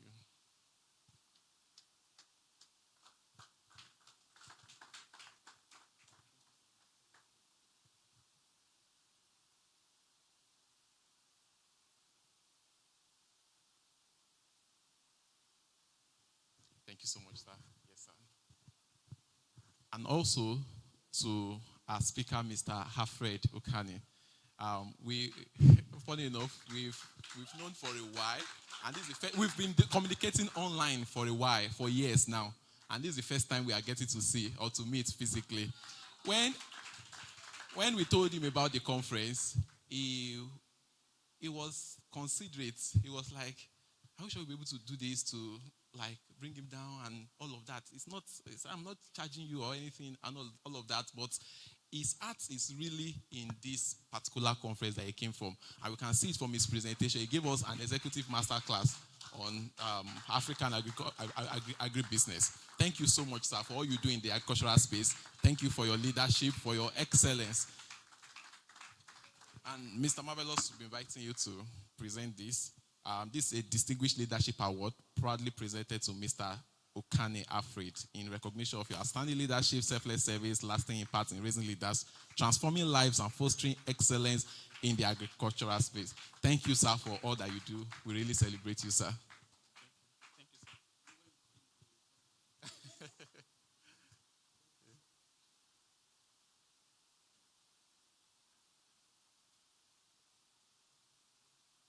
Thank you, sir. And now we are going to be going into something, that's the grant presentation to final year students. I finished from agriculture. I studied agriculture degree, master's at degree level and at master's level also. There's something peculiar about agricultural research. Agricultural research most times is an experimental research. Sometimes it even costs more funds than some than some other faculties, other departments to carry out their research. Because if you are doing something related to production, you have to plant, you have to maintain it, you have to do analysis, you have to do quite a whole lot. And then as a company, we decided that let's support some students. We selected 6 candidates. We received quite a lot of application. 6 candidates that would be awarded a grant to support their research with 50,000 naira. I believe that can do something, even if it can't do everything. If it's to carry out the experimental research, it can. Even if it's to do your analysis or to do something that will help to move your project forward, we believe it can do something. So the host will be calling out the names as they come forward.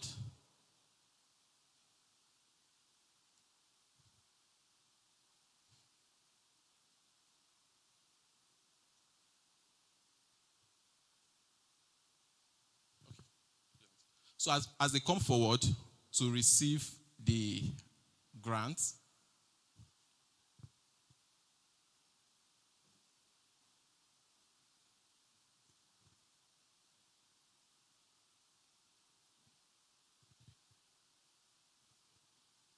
Okay, so quickly we would call up the names of those who have won their businesses or themselves a grant. And it was not an easy feat, though. A lot of persons pitched their businesses, but finally we have our winners.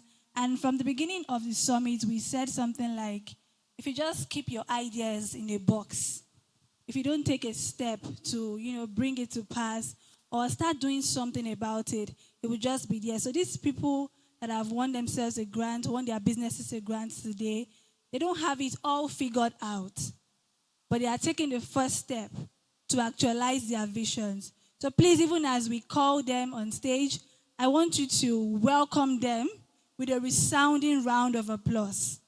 I want you to welcome them even as we call them on stage.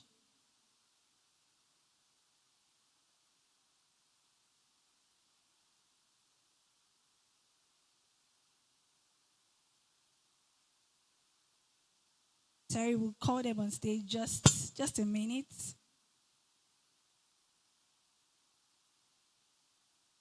And before that, I want to appreciate everyone who came, every member of the students' body, University of Ibadan. Thank you for okay, now make some noise. I know you've been waiting for me to not mention University of Ibadan. You didn't even allow me land. Thank you so much, every student from the University of Ibadan.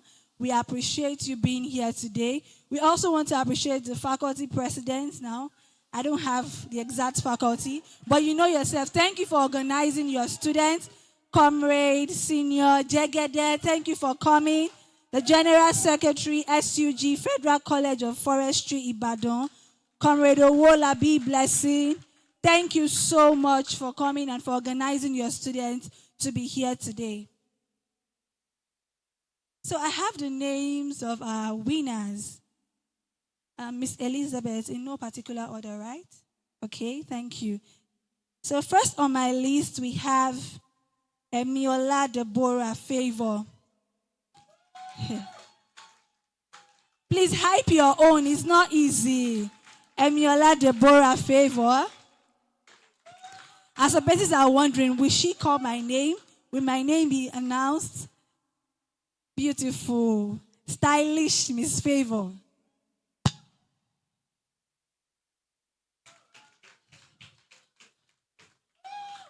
Oh, I just hyped somebody, and the person just look at the camera and smile. 50,000 naira final year agri project support grant. Well done. Next on my list, we have Jegede Senior. I didn't even know it was part of the list, but congratulations.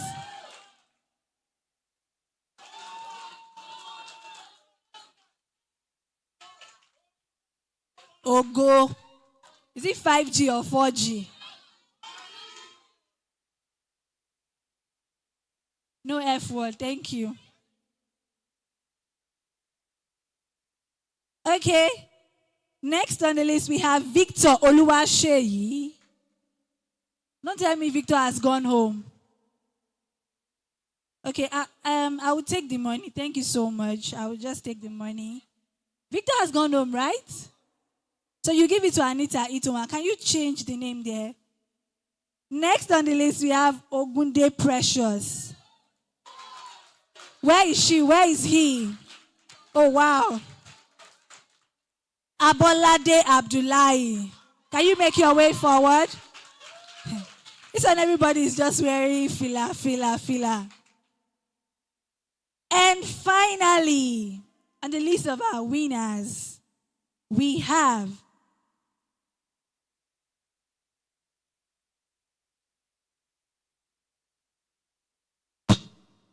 Abolade Abdullahi. Congratulations again. And finally, we have someone who joined us virtually, but then she still got this support grant. So I will just announce her name and the team would reach out to her. So finally on the list, we have Nwigwe Onyinye. Please, a round of applause for her. A round of applause for her. So thank you so much. Thank you so much, everyone. And thank you to FARMDEV. I was thinking we would say that. On behalf of everyone who just, came out now, who wants to be the spokesperson? What's the name? Comrade Jegede Senior. Please. Can you step forward?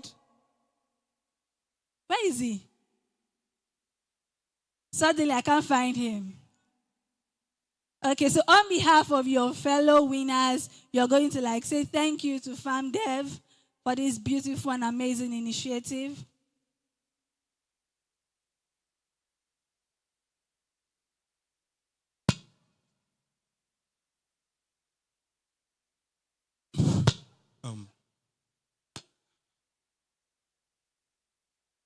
Good afternoon, everyone. Of the greatest Nigerian students. Of the greatest Nigerian students. The greatest Baba. Ever conscious Bobo. Ever circulate Shiwa. All right. Good afternoon, everyone. And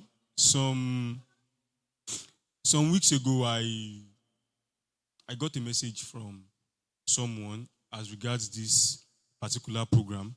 And yes, fast forward to today, we are all here. Students from Faculty of Agriculture, University of Ibadan, students from other institutions. And programs like this, I don't know, but over there at University of Ibadan, there's this mentality or this stereotype about us studying agriculture. Agriculture is this, agriculture is that, and stuff like that. And that is because majority of people that are saying these things, they don't see the light, they don't see the possibilities in agriculture and agribusiness as a whole. So I would like to say a very big thank you to the organizers of this program and everyone that made this initiative, this particular program, a success. And a special appreciation to the organizers once again for the grants for the final year students. Even though this might not cover a lot of the project expenses, but this is something and we do not take it for granted. Thank you very much. Thank you. FARMDEV has done quite an amazing thing. So quickly, can I have all those who won a grant come up stage? All the names I mentioned before, the winners, please can you come up stage for a group photograph? Thank you.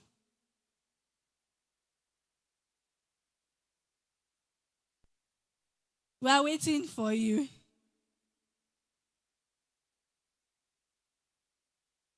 Media. Mr. Ayonfe, please can you join them on stage?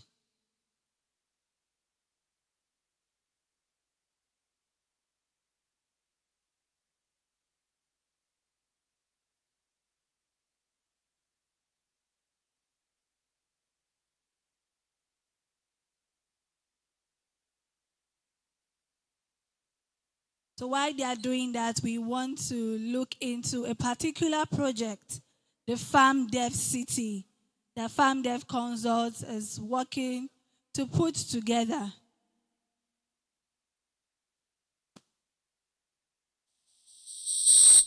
Please, student.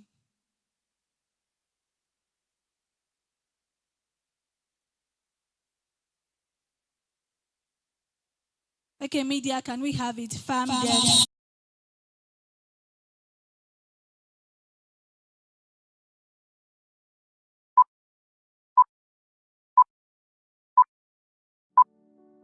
Over the years, FARMDEV Consult has had the privilege of helping farmers grow, guiding investors into agriculture, developing productive land, and proving that agriculture is more than a means of survival.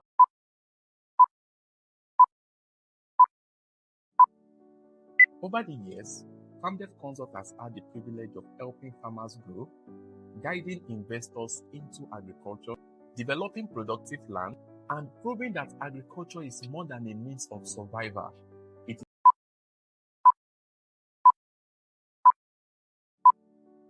Over the years, FARMDEV Consult has had the privilege of helping farmers grow, guiding investors into agriculture, developing productive land, and proving that agriculture is more than a means of survival. It is a pathway to food security and wealth creation. Every project we've completed taught us something. Every farm we've developed revealed a greater opportunity. And every success pointed us to one undeniable truth, which is the future of agriculture would not be built one farm at a time. It will be built by creating ecosystems where agripreneurs, processors, and investors can grow together. That future is no longer a dream. It is called FARMDEV City.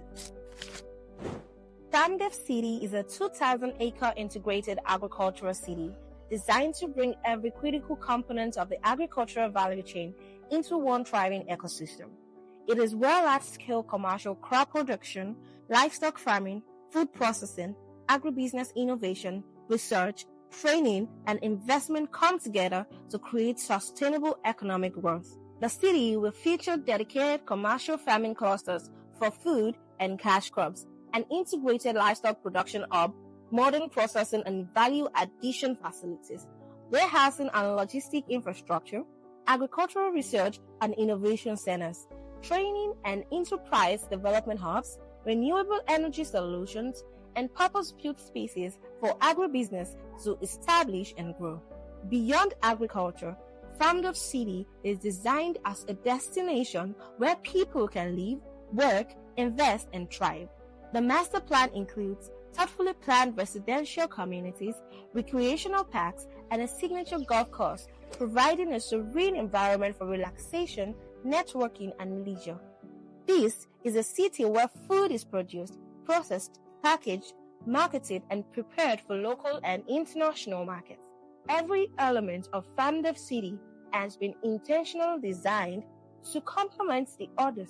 This is more than a farm, more than an industrial park, and more than a real estate development. It is Africa's next generation agricultural city. The land acquisition phase of this landmark project is currently at an advanced stage. We are starting with 2,000 acres with the aim to expand to over 15,000 acres.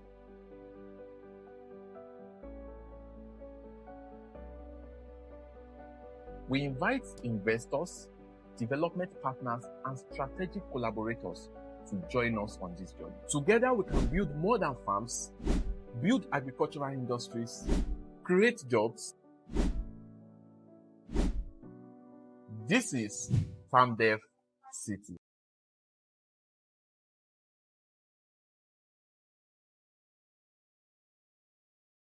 This project, as well as everything that we do at FARMDEV, please visit the website www.farmdev.ng, or you can send a message on Instagram and you'll be attended to. So we've come to the end of today's summit officially. Thank you for your time. Thank you for staying to the end. And thank you for being a part of these amazing conversations.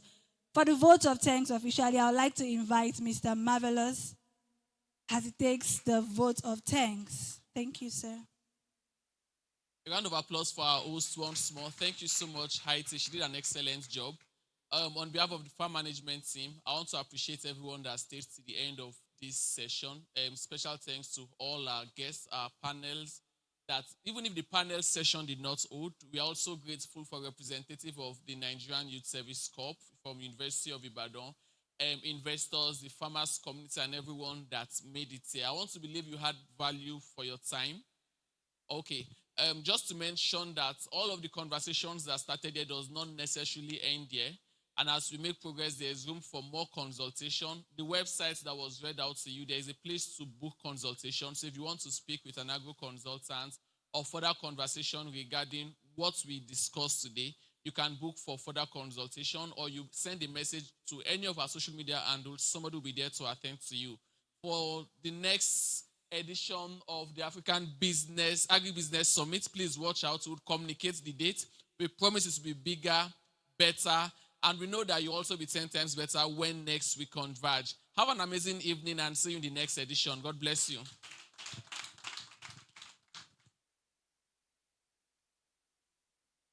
Thank you so much for coming, and have a great evening.